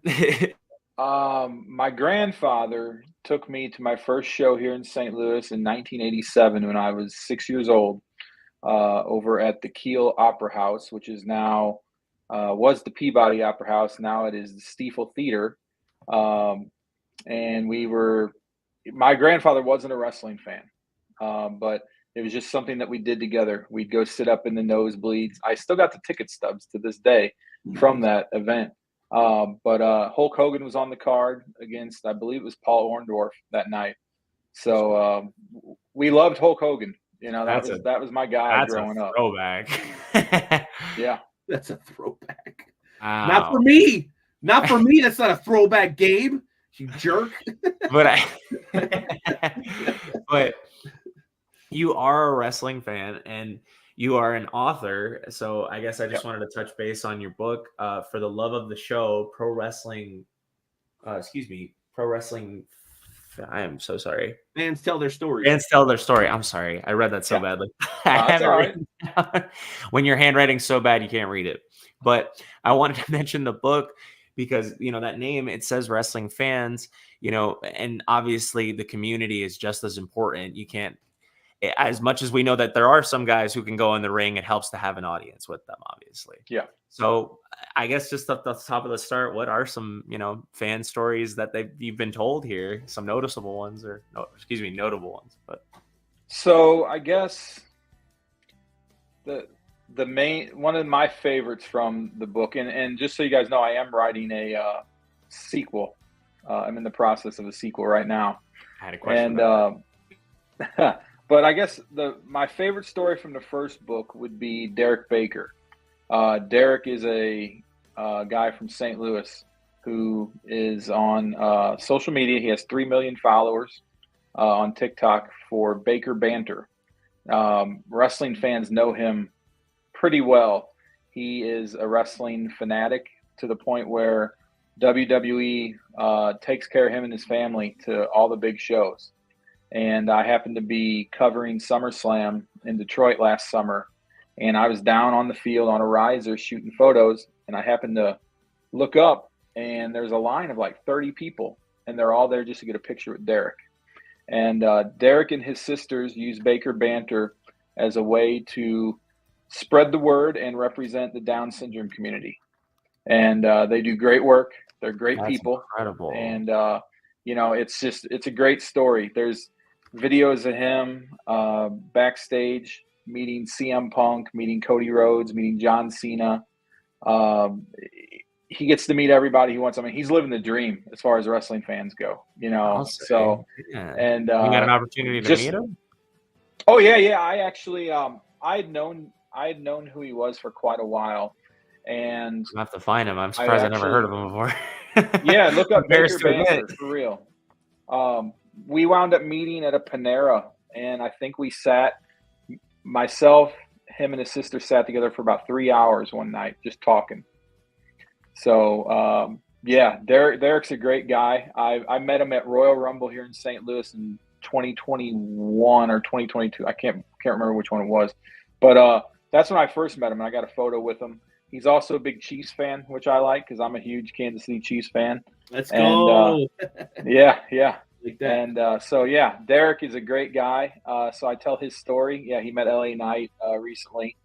And man. So that was probably one of my favorite stories to be able to tell was Derek's. Wow. That is very cool. I can definitely appreciate that. Like, as a wrestling fan, man, isn't that the best? And then I got one, Gabe. I got one. Go ahead. We'll play tennis. We'll go back and forth because mine is going to be brief. Right. Too. So Doc, I can only think of your book, and it makes me reflect upon my own pro wrestling story. Typical kid, Hogan, Austin, cut off, became a teenager, then a man eventually. Got interested in a lot of other different things outside of wrestling once I turned 16, like we all do. But man, independent wrestling is kind of what sucked me back in. I'd watched WWE again, right around the time that like CM Punk was going against Undertaker, that whole deal, when Paul Bearer was still alive. But I had a big gap in between, and it was because the main product, WWE, just wasn't appealing to me. And even when I came back, I was watching it just because my son and his friends, they like John Cena, so I'd watch it with my son. When I started going to indie shows, to the SICWs of the world, to the WLWs of the world, and so on and so forth, Central States. You're a bit of a historian, so I'm sure you know these names. That's what connected with me. So when you talk about the story of fans, I think that story cannot be told without the independent. And I know Herb doesn't like independent. It's still pro wrestling. It's just pro wrestling. Renee, he says it to me all the time. But I have to make the distinction so people understand it's not on purpose, I guess my question to you is, what affinity, if any, do you have, not just for the Baker Banter and the main WWE stuff that he produces with the content, but for the local independent scene? Do you have an affinity for that? What is your connection to that segment of professional wrestling? Sure. Growing up, I used to go to South Broadway here in St. Louis a lot and watch MML or MMWA or something. You got it. They're still MMWA, around. that's perfect. You got it. Yeah, MMWA. And I've known Herb for years. I was just at his Fan Fest recently.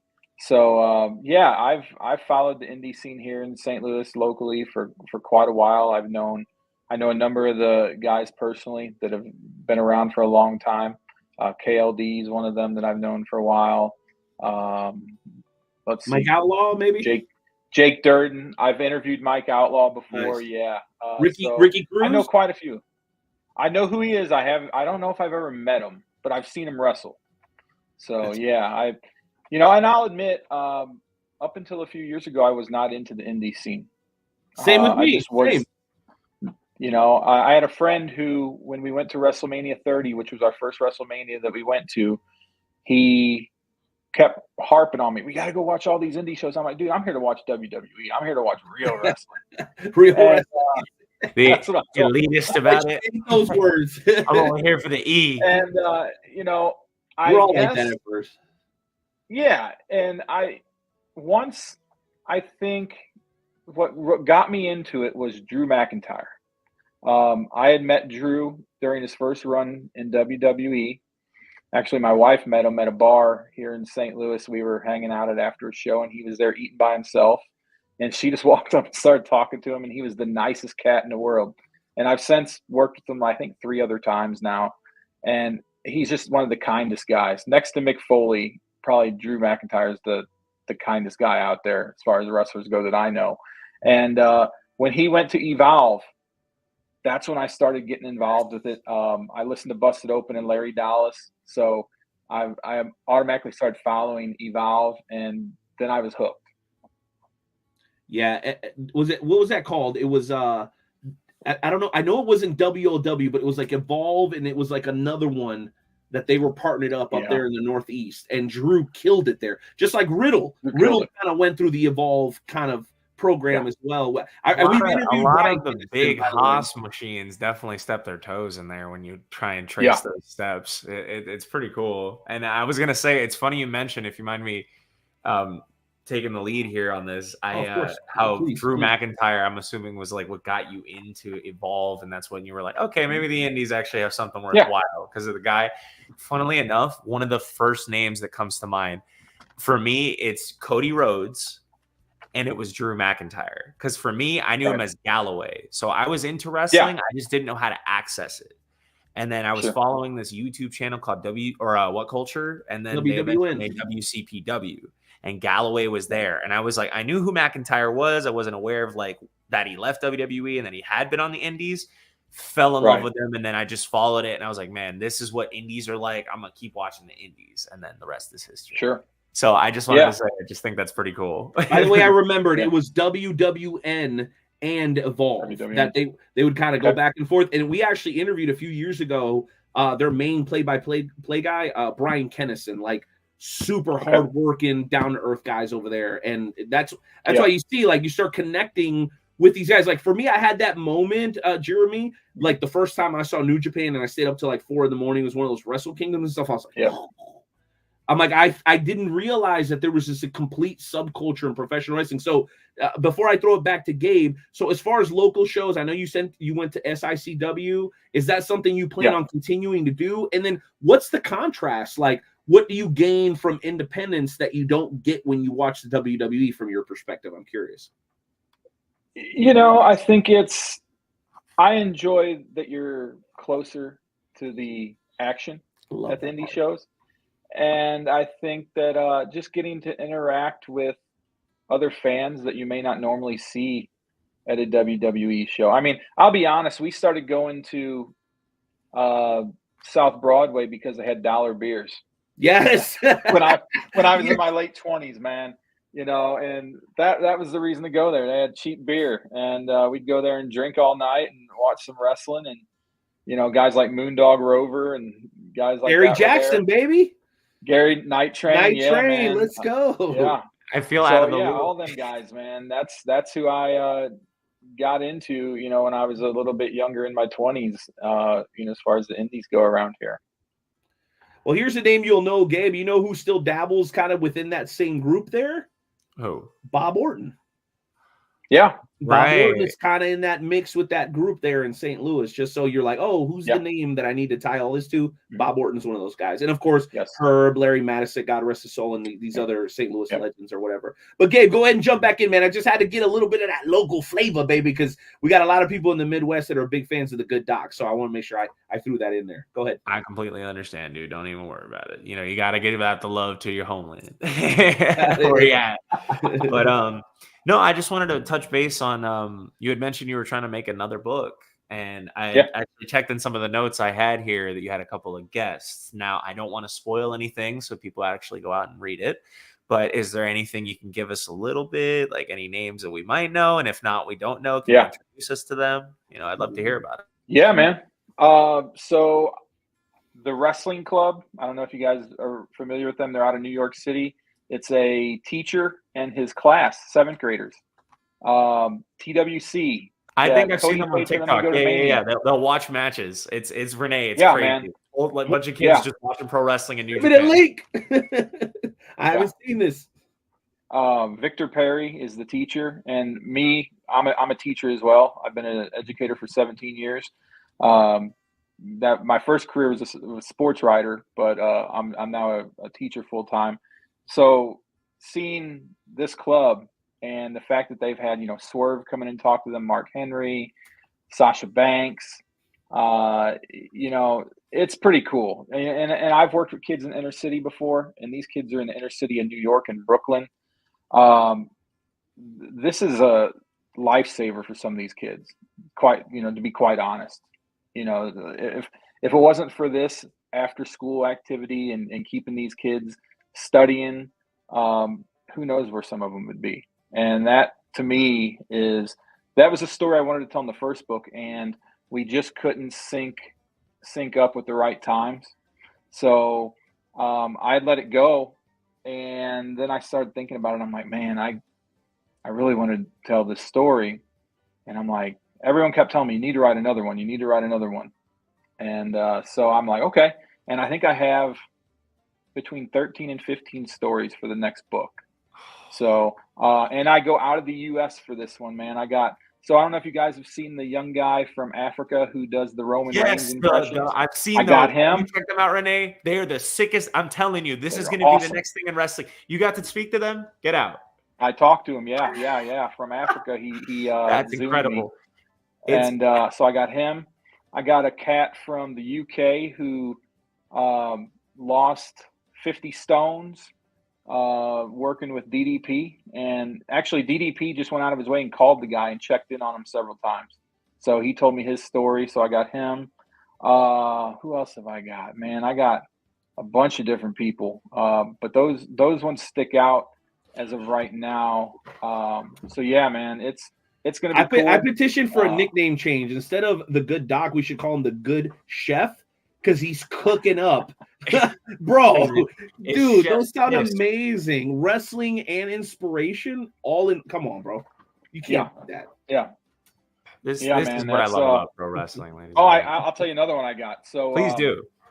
At this year's WrestleMania, right before it, I was in Memphis to shoot The Rock when he was there. Of all the wrestlers I've shot, I've never got to shoot The Rock, which is crazy. So when I found out he was going to be in Memphis for SmackDown, I got a hold of WWE and I said, hey, can you hook me up with the photo pass and some tickets, and I'll come out and cover the show like I usually do. And so I went down there, covered it, shot The Rock. And while I was at my Airbnb that night, I was reading a story about when The Rock was in Dallas the week before. He was at Target promoting his new deodorant or whatever. He's got Papa Tui or something like that. And I actually use it. I love it. It's not bad. And since I have like 20 tats, he's got this tattoo balm that makes your tats pop and look good. So I use that too. But he was at Target, and this guy comes up to him and says, Rock, will you sign my arm? I'll get it tattooed. And The Rock says, dude, if you get it tattooed, I will pay your way to WrestleMania.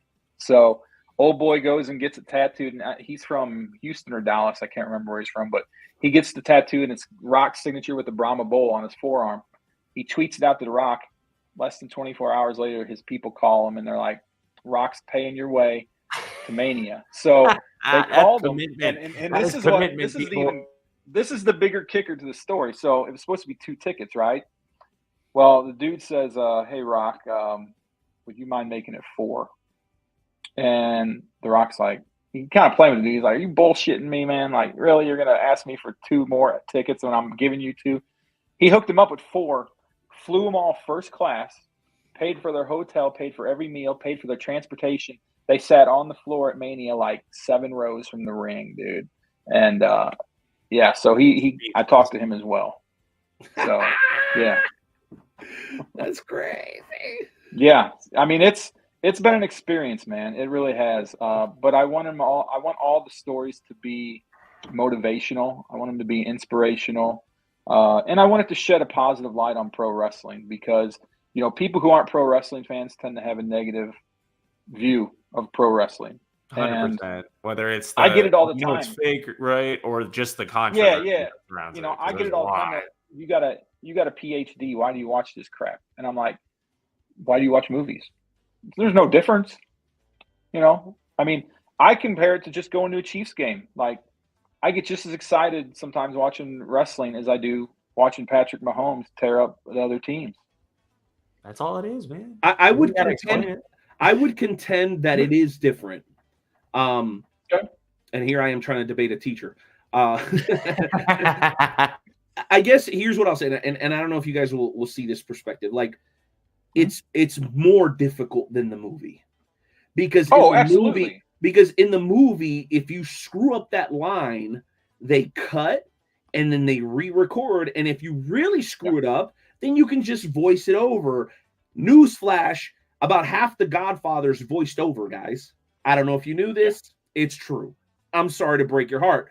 The bottom line is when people really start to get contentious with me, Jeremy, that's what I say. I'm like, this type of entertainment is like asking LeBron James to put on an Emmy award-winning performance between dunks. Yeah. That's what pro wrestling is, bro. Stop trying to downplay the skill set.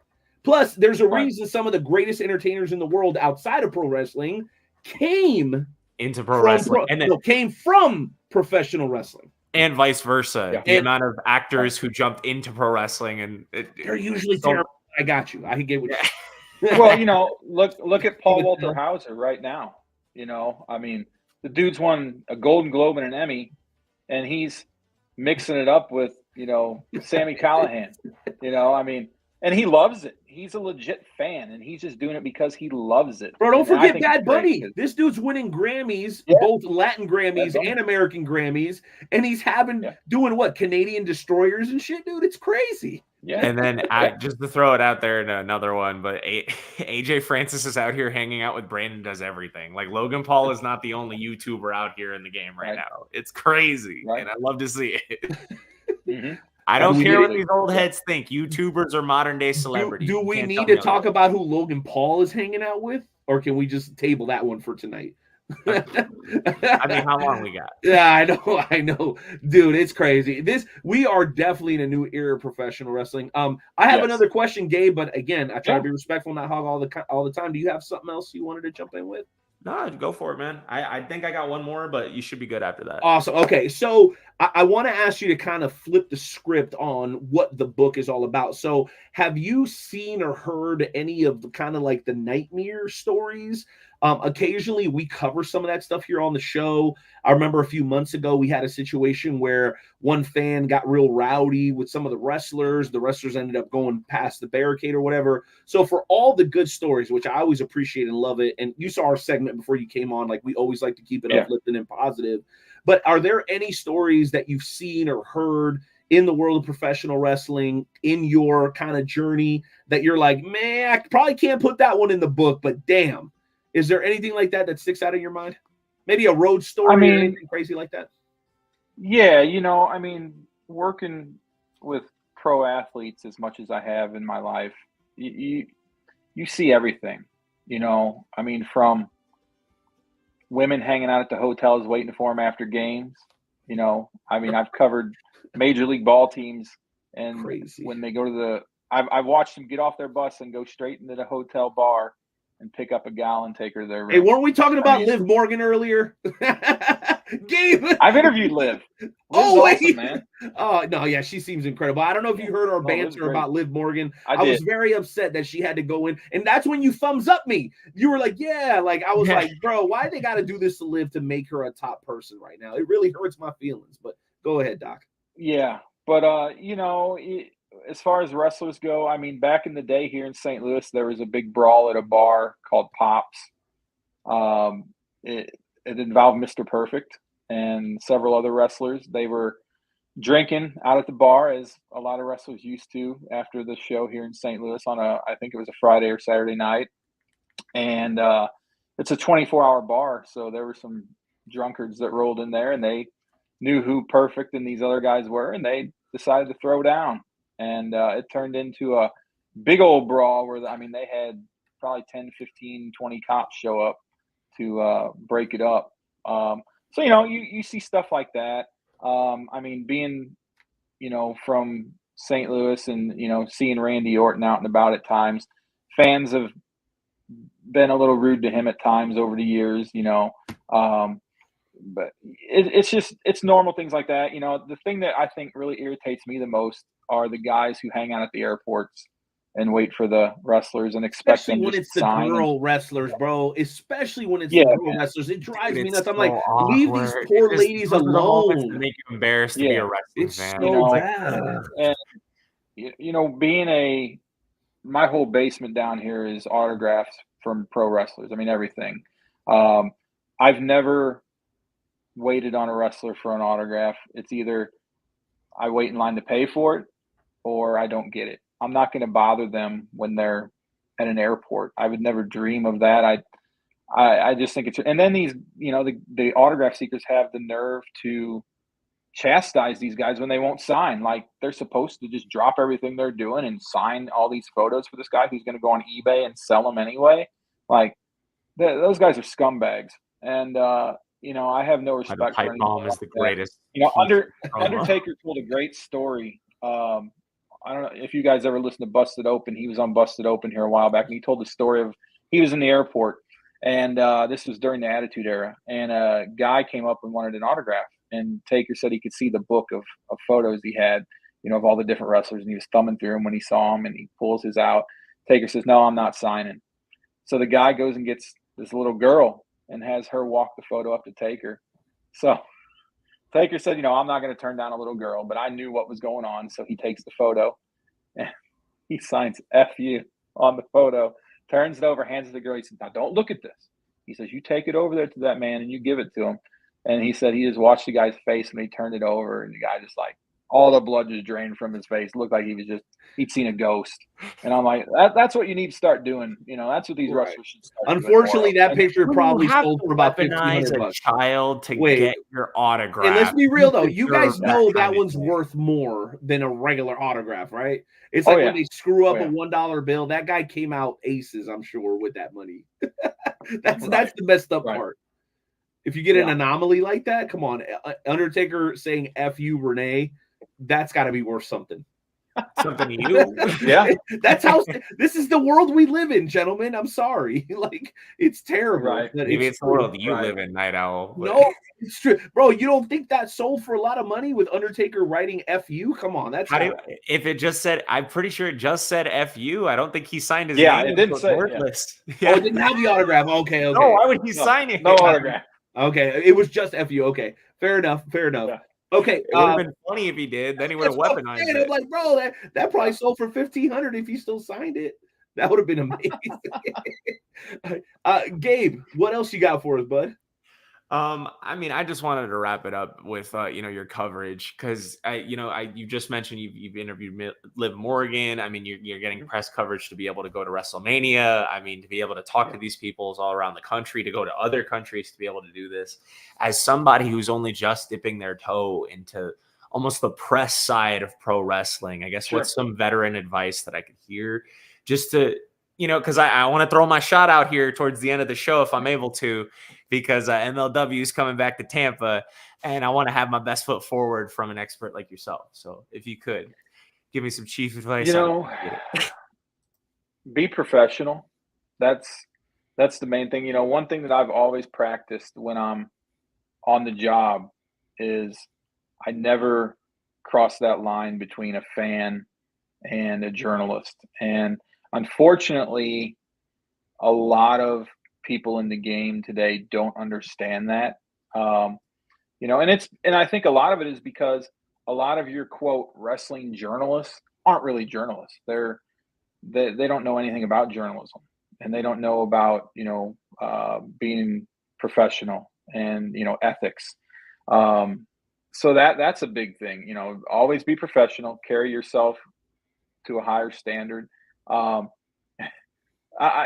funniest thing that I think of is this, and I'm not going to call the guy out by his name, but there was a young cat who was doing media at this year's WrestleMania, and I don't know how the hell he got approved, because he walks in a wrestling T-shirt, which hey, that's cool, but he's got 2 title belts on his shoulders, a WWE flat billed hat, and he's literally every wrestler that passes trying to get selfies with him, and he's not there to cover anything. He's not there to report or to interview any wrestlers. He's there as a fan, which, hey, that's cool. Go sit down with the fans then. Leave the media guys, to do their job. And he was there the whole time, and I'm just looking at him. I'm like, this guy's a creep. Like, it was nothing but a bragging thing for him. Like, he'd post selfies of himself in the media box with his 2 title belts draped around his shoulders like he was some, big wig. And, we just laughed at him, like myself and, other journalists. We just laugh at guys like that who, they're just doing it as fans, and I'm a fan, I admit that, but I can separate the two. I tell the story that SummerSlam 22 in Nashville, they took me through a back way to take me onto the field to shoot photos. So, for most shows, like if they're a small arena, they put me in the 100 section and I shoot from there. For the big shows like Mania, Rumble, SummerSlam, we go down on the field and they have a little riser right behind the first section, and that's where I sit all night and I shoot from there. So they took me this back way, and I had some buddies in the crowd, and I just remember I'm walking through this back way, and it was the who's who of WWE. That was Edge, Taker was literally right next to me, and I'm like, literally 3 feet away, just standing there by himself. I could have easily pulled out my phone and snapped a photo, or even said, "Hey, Taker, can I get a quick pic?" That's not how I roll, man. It's just, I was always taught as a young guy to be professional and show respect to everybody, and it can be tough sometimes. I can remember covering Machine Gun Kelly in Kansas City, and here comes Patrick Mahomes walking right past me with Brittany. And you're told not to. And I'm like, baby. And as a Chiefs fan, dude, you're not going to find a bigger Chiefs fan than me. I got 4 Chiefs tats. I got a tat for every Super Bowl they won. Okay. Wait, can I put that to the test? Oh, yeah. Okay, you ready? Let's go. Yeah. What position did Eric Warfield play? Cornerback. What about Jerome Woods? Safety. Oh, one more. You ready? Mm-hmm. Eric Hicks. Ooh. Linebacker. Close. Well, he was a tweener. That's a trick question. DN/linebacker. My man, Jeremy. I think we get like I think we get some sort of like reward or game show. There we go.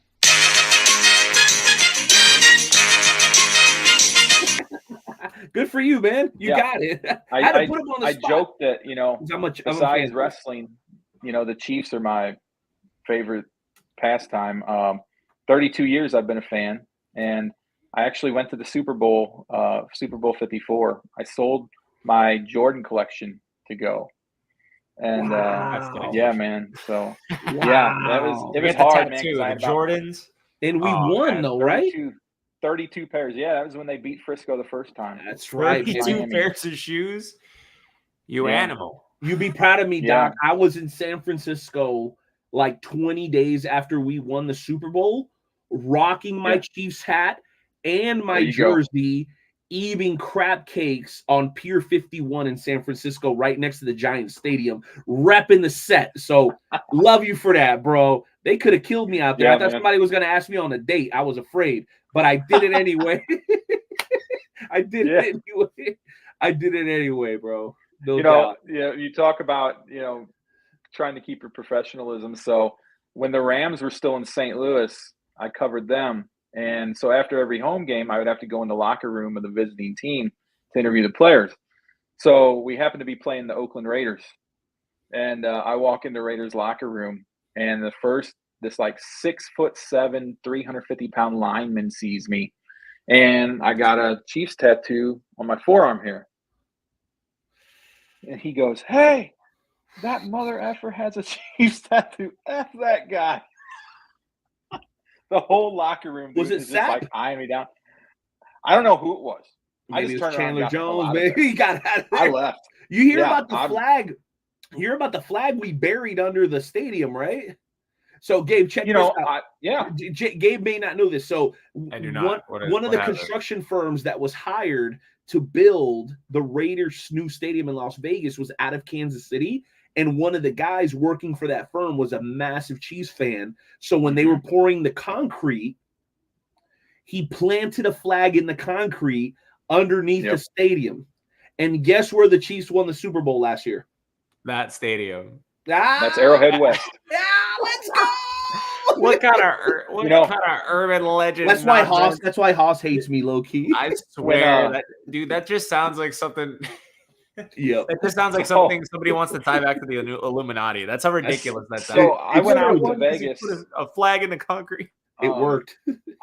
I went out to Vegas in 2022 for Double or Nothing, and because I'm a big CM Punk guy, like Punk's probably one of my all-time favorites, and I'm standing in line to get into the T-Mobile Arena, right? And these 5 just crazy Raider fans come up to me, and I thought they were going to kill me.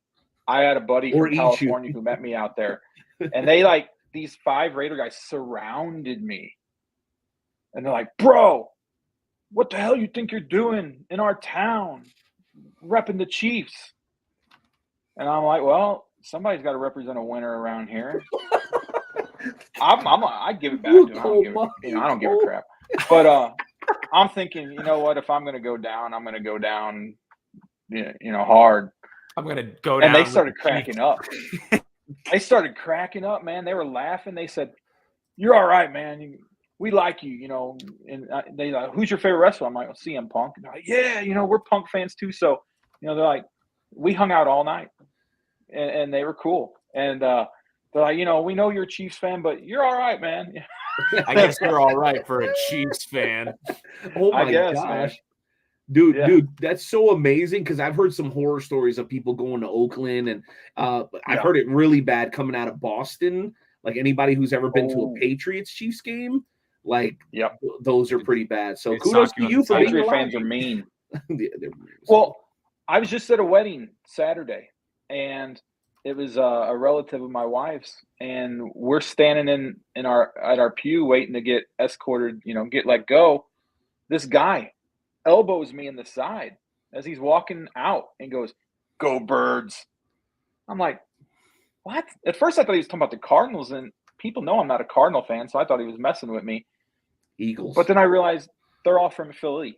He's an Eagles fan. And even at the reception, he's the father of the bride. He gets on the mic at the reception, and he's, saying all these nice things about the bride and the groom. And then he starts trashing Chiefs fans because he knew that I was sitting in the reception. Damn. I'm just like, no Eagle honor. Fans are a special breed, man. They're something else. Yeah, I believe they're Jalen Hurts. That's why. Because he's a good dude though. No, I'm sure Hurts is a stand-up guy, man. I was trying to do a pun there, Doc. Come on, can you give me? Yeah, I know. It there. We definitely got to talk to Carver about getting you two on the Interstellar State Sports Media podcast, because I think you guys. No, you've been on with them. He's been on with them. Yeah, perfect. Well, we got to get Night Owl on there to continue this conversation. I'm not that crazy. Carb won't let me on there. He won't. Carb already knows. His baby. I'm too destructive. I raised too much. Bro, you seen the rest of the show, bro. You see all the shit I was talking earlier? Come on. I got Doc choking up. Don't kill our guest night. Yeah, I'm trying not to. All right, you know what, though? Enough of the pleasantries, because there's one other thing we have not revealed. Through our deep, dark investigation of the doc, we also found out, on top of being a huge Jordan fan with a massive collection and being a huge wrestling fan and being an incredible author, I heard you're also highly competitive. So for that reason, we prepared a very special conclusion tonight's show. Well, actually, we do it every week. I'm going to be honest. It's called the Wrestle Talk Podcast Game Show Challenge, where you and one of us goes one-on-one in a little bit of a wrestling trivia challenge. Are you interested? Let's do it. Okay, awesome. I promise nobody's going to stuff the ballot box on this one. Soon I'll introduce the topic and all that, but it's pretty simple. I'm going to start kind of giving you guys some clues about either a professional wrestler, some sort of show, or something associated with professional wrestling. As soon as you piece those clues together and you think you know the answer, simply shout it out. Shout it out. That's right. You have to make sure you're not muted, Gabe. I'm sure he'll learn that lesson soon. And then, and then, what it comes down to is best 2 out of 3 falls. So the first person to score 2 falls out of 3 in this trivia challenge will be tonight's winner. Do you gentlemen understand? Yep. All right, perfect. Believe it or not, as incredible as this sounds, we actually even have some intro music for the game show challenge, which I think I accidentally played earlier. So, ladies and gentlemen, welcome to tonight's edition, episode 487 of the Wrestle Talk Podcast, our very, very special edition of the Game Show Challenge.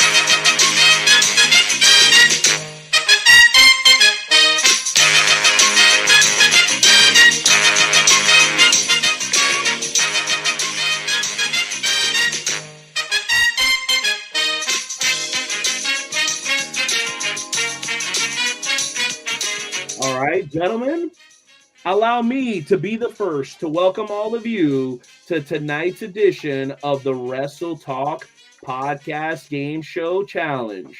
On tonight's challenge, we have the Wrestle Talk Podcast very own former FWWC Warriors Heart champion, potentially soon to be 2-time FWWC Warriors Heart champion, the one, the only Gabriel Arcine. And in the opposite corner, ladies and gentlemen, a successful author and trash talker, also a huge Chiefs fan, and a man that wears a ball cap pretty darn well, if I say so myself, the one and only, the good doctor, Jeremy M. Housewright.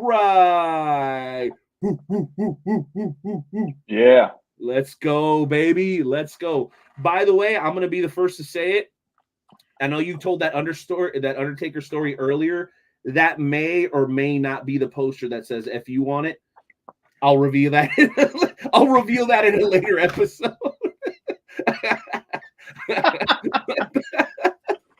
We'll talk about that next show. Make sure y'all tune into the next episode. But anyway, gentlemen, are you ready for tonight's game show challenge? Yeah. All right. Here we go. Let me go ahead and cue it up.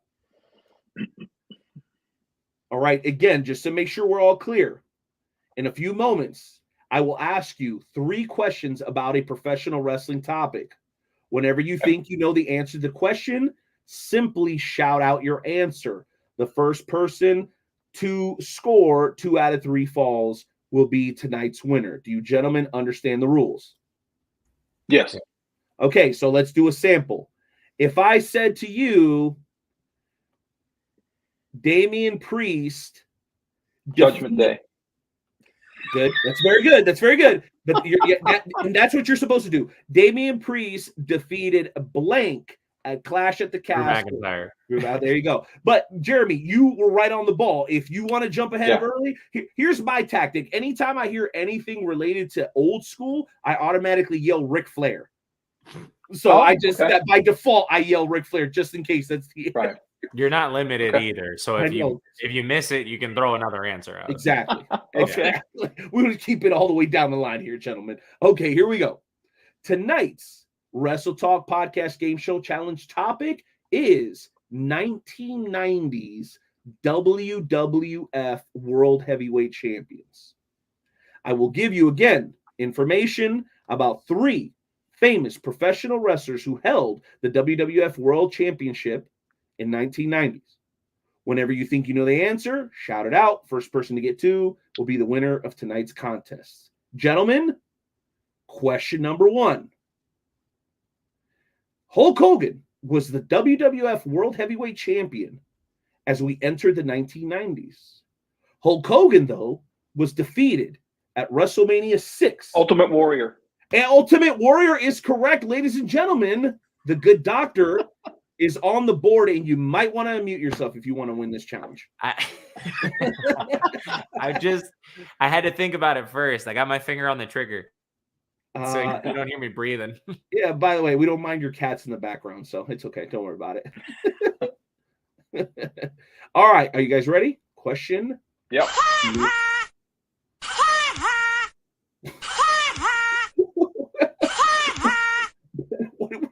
Better late than never, I guess. Okay, question number 2. At the end of the 1990s, this wrestler was the WWF World Heavyweight Bret Champion. Hart. Shawn Michaels. Incorrect. Diesel. That's incorrect. He replaced Stone Cold Steve Austin. I'm sorry. The Rock. The Rock is incorrect. He replaced Stone Cold Steve Mankind. Austin. Incorrect. He replaced Stone Cold Steve Triple Austin. H. Triple H is incorrect. Oh! He replaced Steve Austin at Survivor Series and defeated The Rock and Triple H. Presently, you can The Big Show. The Big Show is correct, ladies and gentlemen. We are now tied When he tries later. 1-1. Fucking bullshit! I just want to say, I like that we had the same strategy. Oh, it's not The Rock. Name everybody else in the Attitude Era. That was it. Who held out the belt? I don't know. I'm disappointed I thought in you you got it two. with Triple H, and then I was like, wait, Survivor Series. Oh, it was. I played that. I said Triple H. Technically not speaking, correct. I should have called him Paul White. I don't remember if he was buying the Big Show by then, or if it was just around that era. I think he was. I think I might be mistaken, but still. Okay, you're overthinking it there, buddy. Just remember to unmute, okay? Got him! Got him!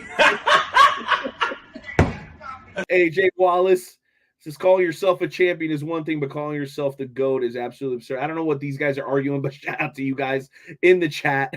Gerb and AJ Wallace, everybody losing their minds right now. Guess what, though? We are at a rare 1-1 tie in the game show challenge.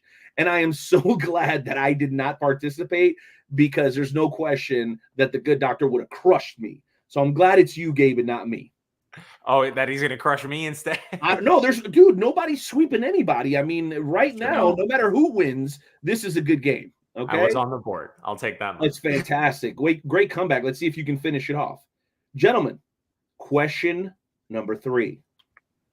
This former WWE Hall of Famer held the WWF World Heavyweight Championship the most times during the 1990s, Hogan, with 5 reigns. Bret Hart. Michaels. Bret Hart is correct, ladies and gentlemen. We have a winner.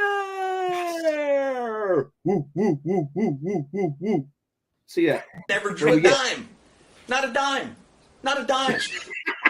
I'm kidding. I'm kidding. Yourself. You got me Happy. You gotta make me feel small.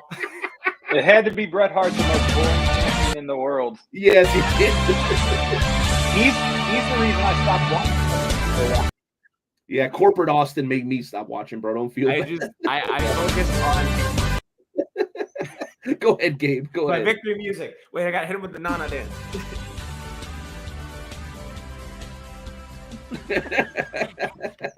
Oh man, you guys are awesome. But I heard record breaking, and then I was like, I immediately went to Ric Flair, and then it was in the 1980s. And as soon as he said Hogan, my stomach fell into my ass essentially, because I was like, he held it the bunch, and then I was like, wait, if it's not Hogan, it has to be Hart. And I was like, Okay. that's right. Okay, and I know we're a little bit over time, but I guess it would be just as exciting as a 1-1 tie if we went to the default question. Gabe, are you willing to put your win on the line on a double or nothing with the alternate question? Are you that confident, or are you walking away with your win today? No one's going to be mad at you. No. You know what? If we're gonna run this late, we've been firing on all cylinders all night, night out. We gotta throw caution to the wind. Let's go. Oh, let's go. Gabriel Arsen ain't scared. All right. Well, I guess we got to go back to the solo screens here so that we can make sure we see everybody's reaction in a timely fashion. Here we go, guys. This is going to be the final question of the night. Okay. Question number 4. The WWF World Heavyweight Championship was vacated 4 times. The last man to vacate the championship defeated Triple H in September 1999. 1999. A month later, he took his company to the public on the New York Stock Exchange. Vince McMahon. Vince McMahon is correct, ladies and gentlemen. Dun, dun, dun.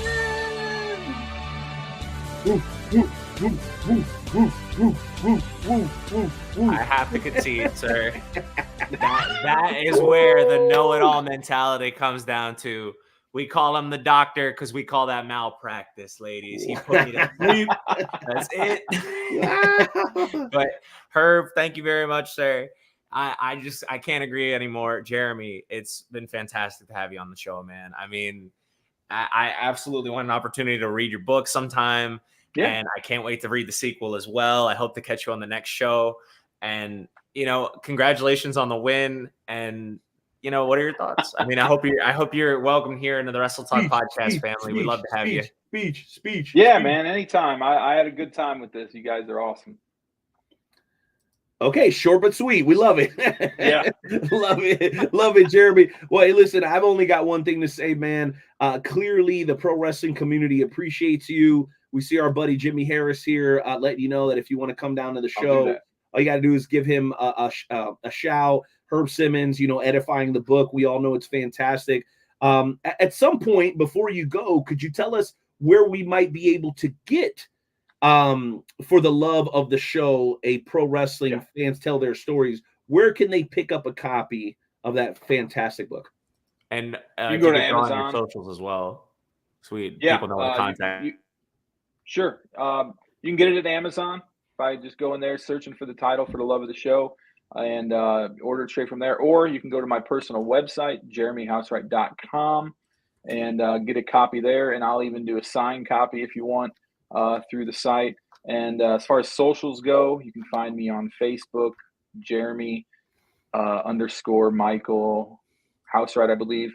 And then Twitter or X is Heinous J, HEINOUSJ. And then Instagram is Dr. _ Jeremy _ Housewright. So you can find me at all those. And then on reviewstl.com as well. And Fuel Sports Network as well. Let's go. And just as importantly as all that, you can also find him here as the newest member of the Wrestle Talk podcast family, J.M. Housewright. Make some noise. Come on, let's make some noise for my man. Awesome interview, bro. Hopefully the blue M&Ms and the Fiji water served you well. Thank you for your patience. Hopefully it was worth the wait, man. We had such an absolutely awesome time. And the only other thing I can ask you is just promise us that you're going to keep kicking ass, writing incredible books, and that someday you'll come back and give poor Gabe the rematch that he so rightfully deserves. He deserves it. Yeah. Absolutely. Yeah. Anytime, guys. Let's go. Everybody, one last time, make some noise for the good Dr. Jeremy Housewright. Peace. Yo. Let's go. Bro, we crushed that. Bro, this is what happens when it's me and you on the show, man. Yeah, it's crazy. Oh my it's crazy. We got to talk wrestling. We talked a lot. It's been a month, bro. It's been a month since I've been able to get on. We got Perry, we got DeJuan, we got everybody in the comment section, bro. We had, I think, over 30 plus watching live the entire show. That's still got dedicated. 16 people hanging on right now. You know, this is people coming from X. Hey, listen, and I got people right now still watching 16 Live just on X. We still got the YouTube. We still got the Facebook. All I can say is thank you guys for giving us an opportunity to entertain you. We've been doing this for 487 episodes times about 2.25 hours. So do the math yourself. It's pretty insane. All I can say is that with partners like this, it just keeps getting easier. Really. And I mean that. It's humbling, Night Owl. I just got to say, do you hear that? I mean, because, we were talking about your birthday earlier and, you're older, but I'm not trying to throw any shade out there when I mean that, because with age comes wisdom. And to have somebody like you, to have somebody like Jeremy, to have all these experienced people when it comes to my dream in wrestling, tell me that I'm on the right track and that I've got the right mentality. And not just that, but that I have the heart to do this, because I do love this. I just to sound as Disney princesses about it as much as I can. I love this business, and I love to be able to do this show for you, for the fans, and it makes me feel like I'm moving towards something. So I just want to say from the bottom of my heart, thank you for letting me be a part of the show, and we got to do the same time next week. Oh, dude, that would be so amazing. And let me tell you something, we got an MLW show to get ready for, my friend. I'm glad you mentioned it. Here's what I will say, because you heard what I said to Perry. I've just got this incredible way of deflating people's balloon. So here's yours. Don't you ever wait till the last hour to send me your damn high spots topics. If not, I'm not putting your shit up on the screen, guys. Now, you have hosted about 18 weeks in a row, so that's the only reason I'm not really mad, but I got to give you a little shit because you must. Hey, I'm always learning. You are the freaking man, and I know you're going to crush it. You and Moby, by the way. For anybody not paying attention to the world's premiere, X Communities, that's Fantasy Wrestling FWWC or FWWC Fantasy Wrestling. One of the best X communities going right now. Our fantasy wrestling group is popping over there, and this guy's got something to do with it. Some of the other members of the group have got a lot to do with it. So make sure you guys are getting your ass over there to the X Communities. And I will say this, bro, you and Moby, keep it up. Don't change that dial. Let me tell you. That's right. Keep it locked in, y'all. Night Owl, Gabe, anything else? Are we done? Well, I just wanted to throw this out.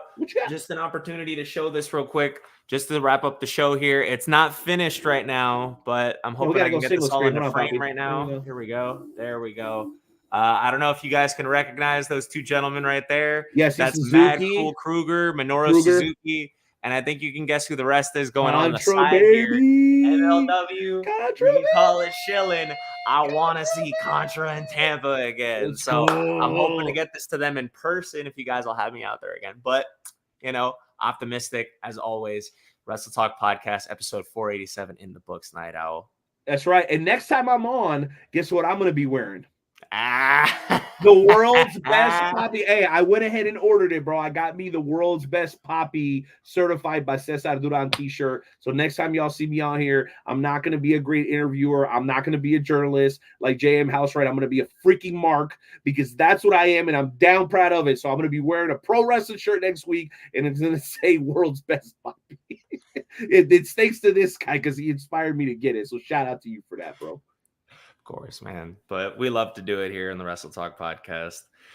How are we going on right now? 2 hours 30 almost? Don't worry about the time, bro. We got to jam out. You ready to jam out? Let's get out of here. I'm ready to jam out. Okay, what does Corey Graves think about tonight's episode? Very, very impressive. We'll take it. Hit the music, boys. Let's go.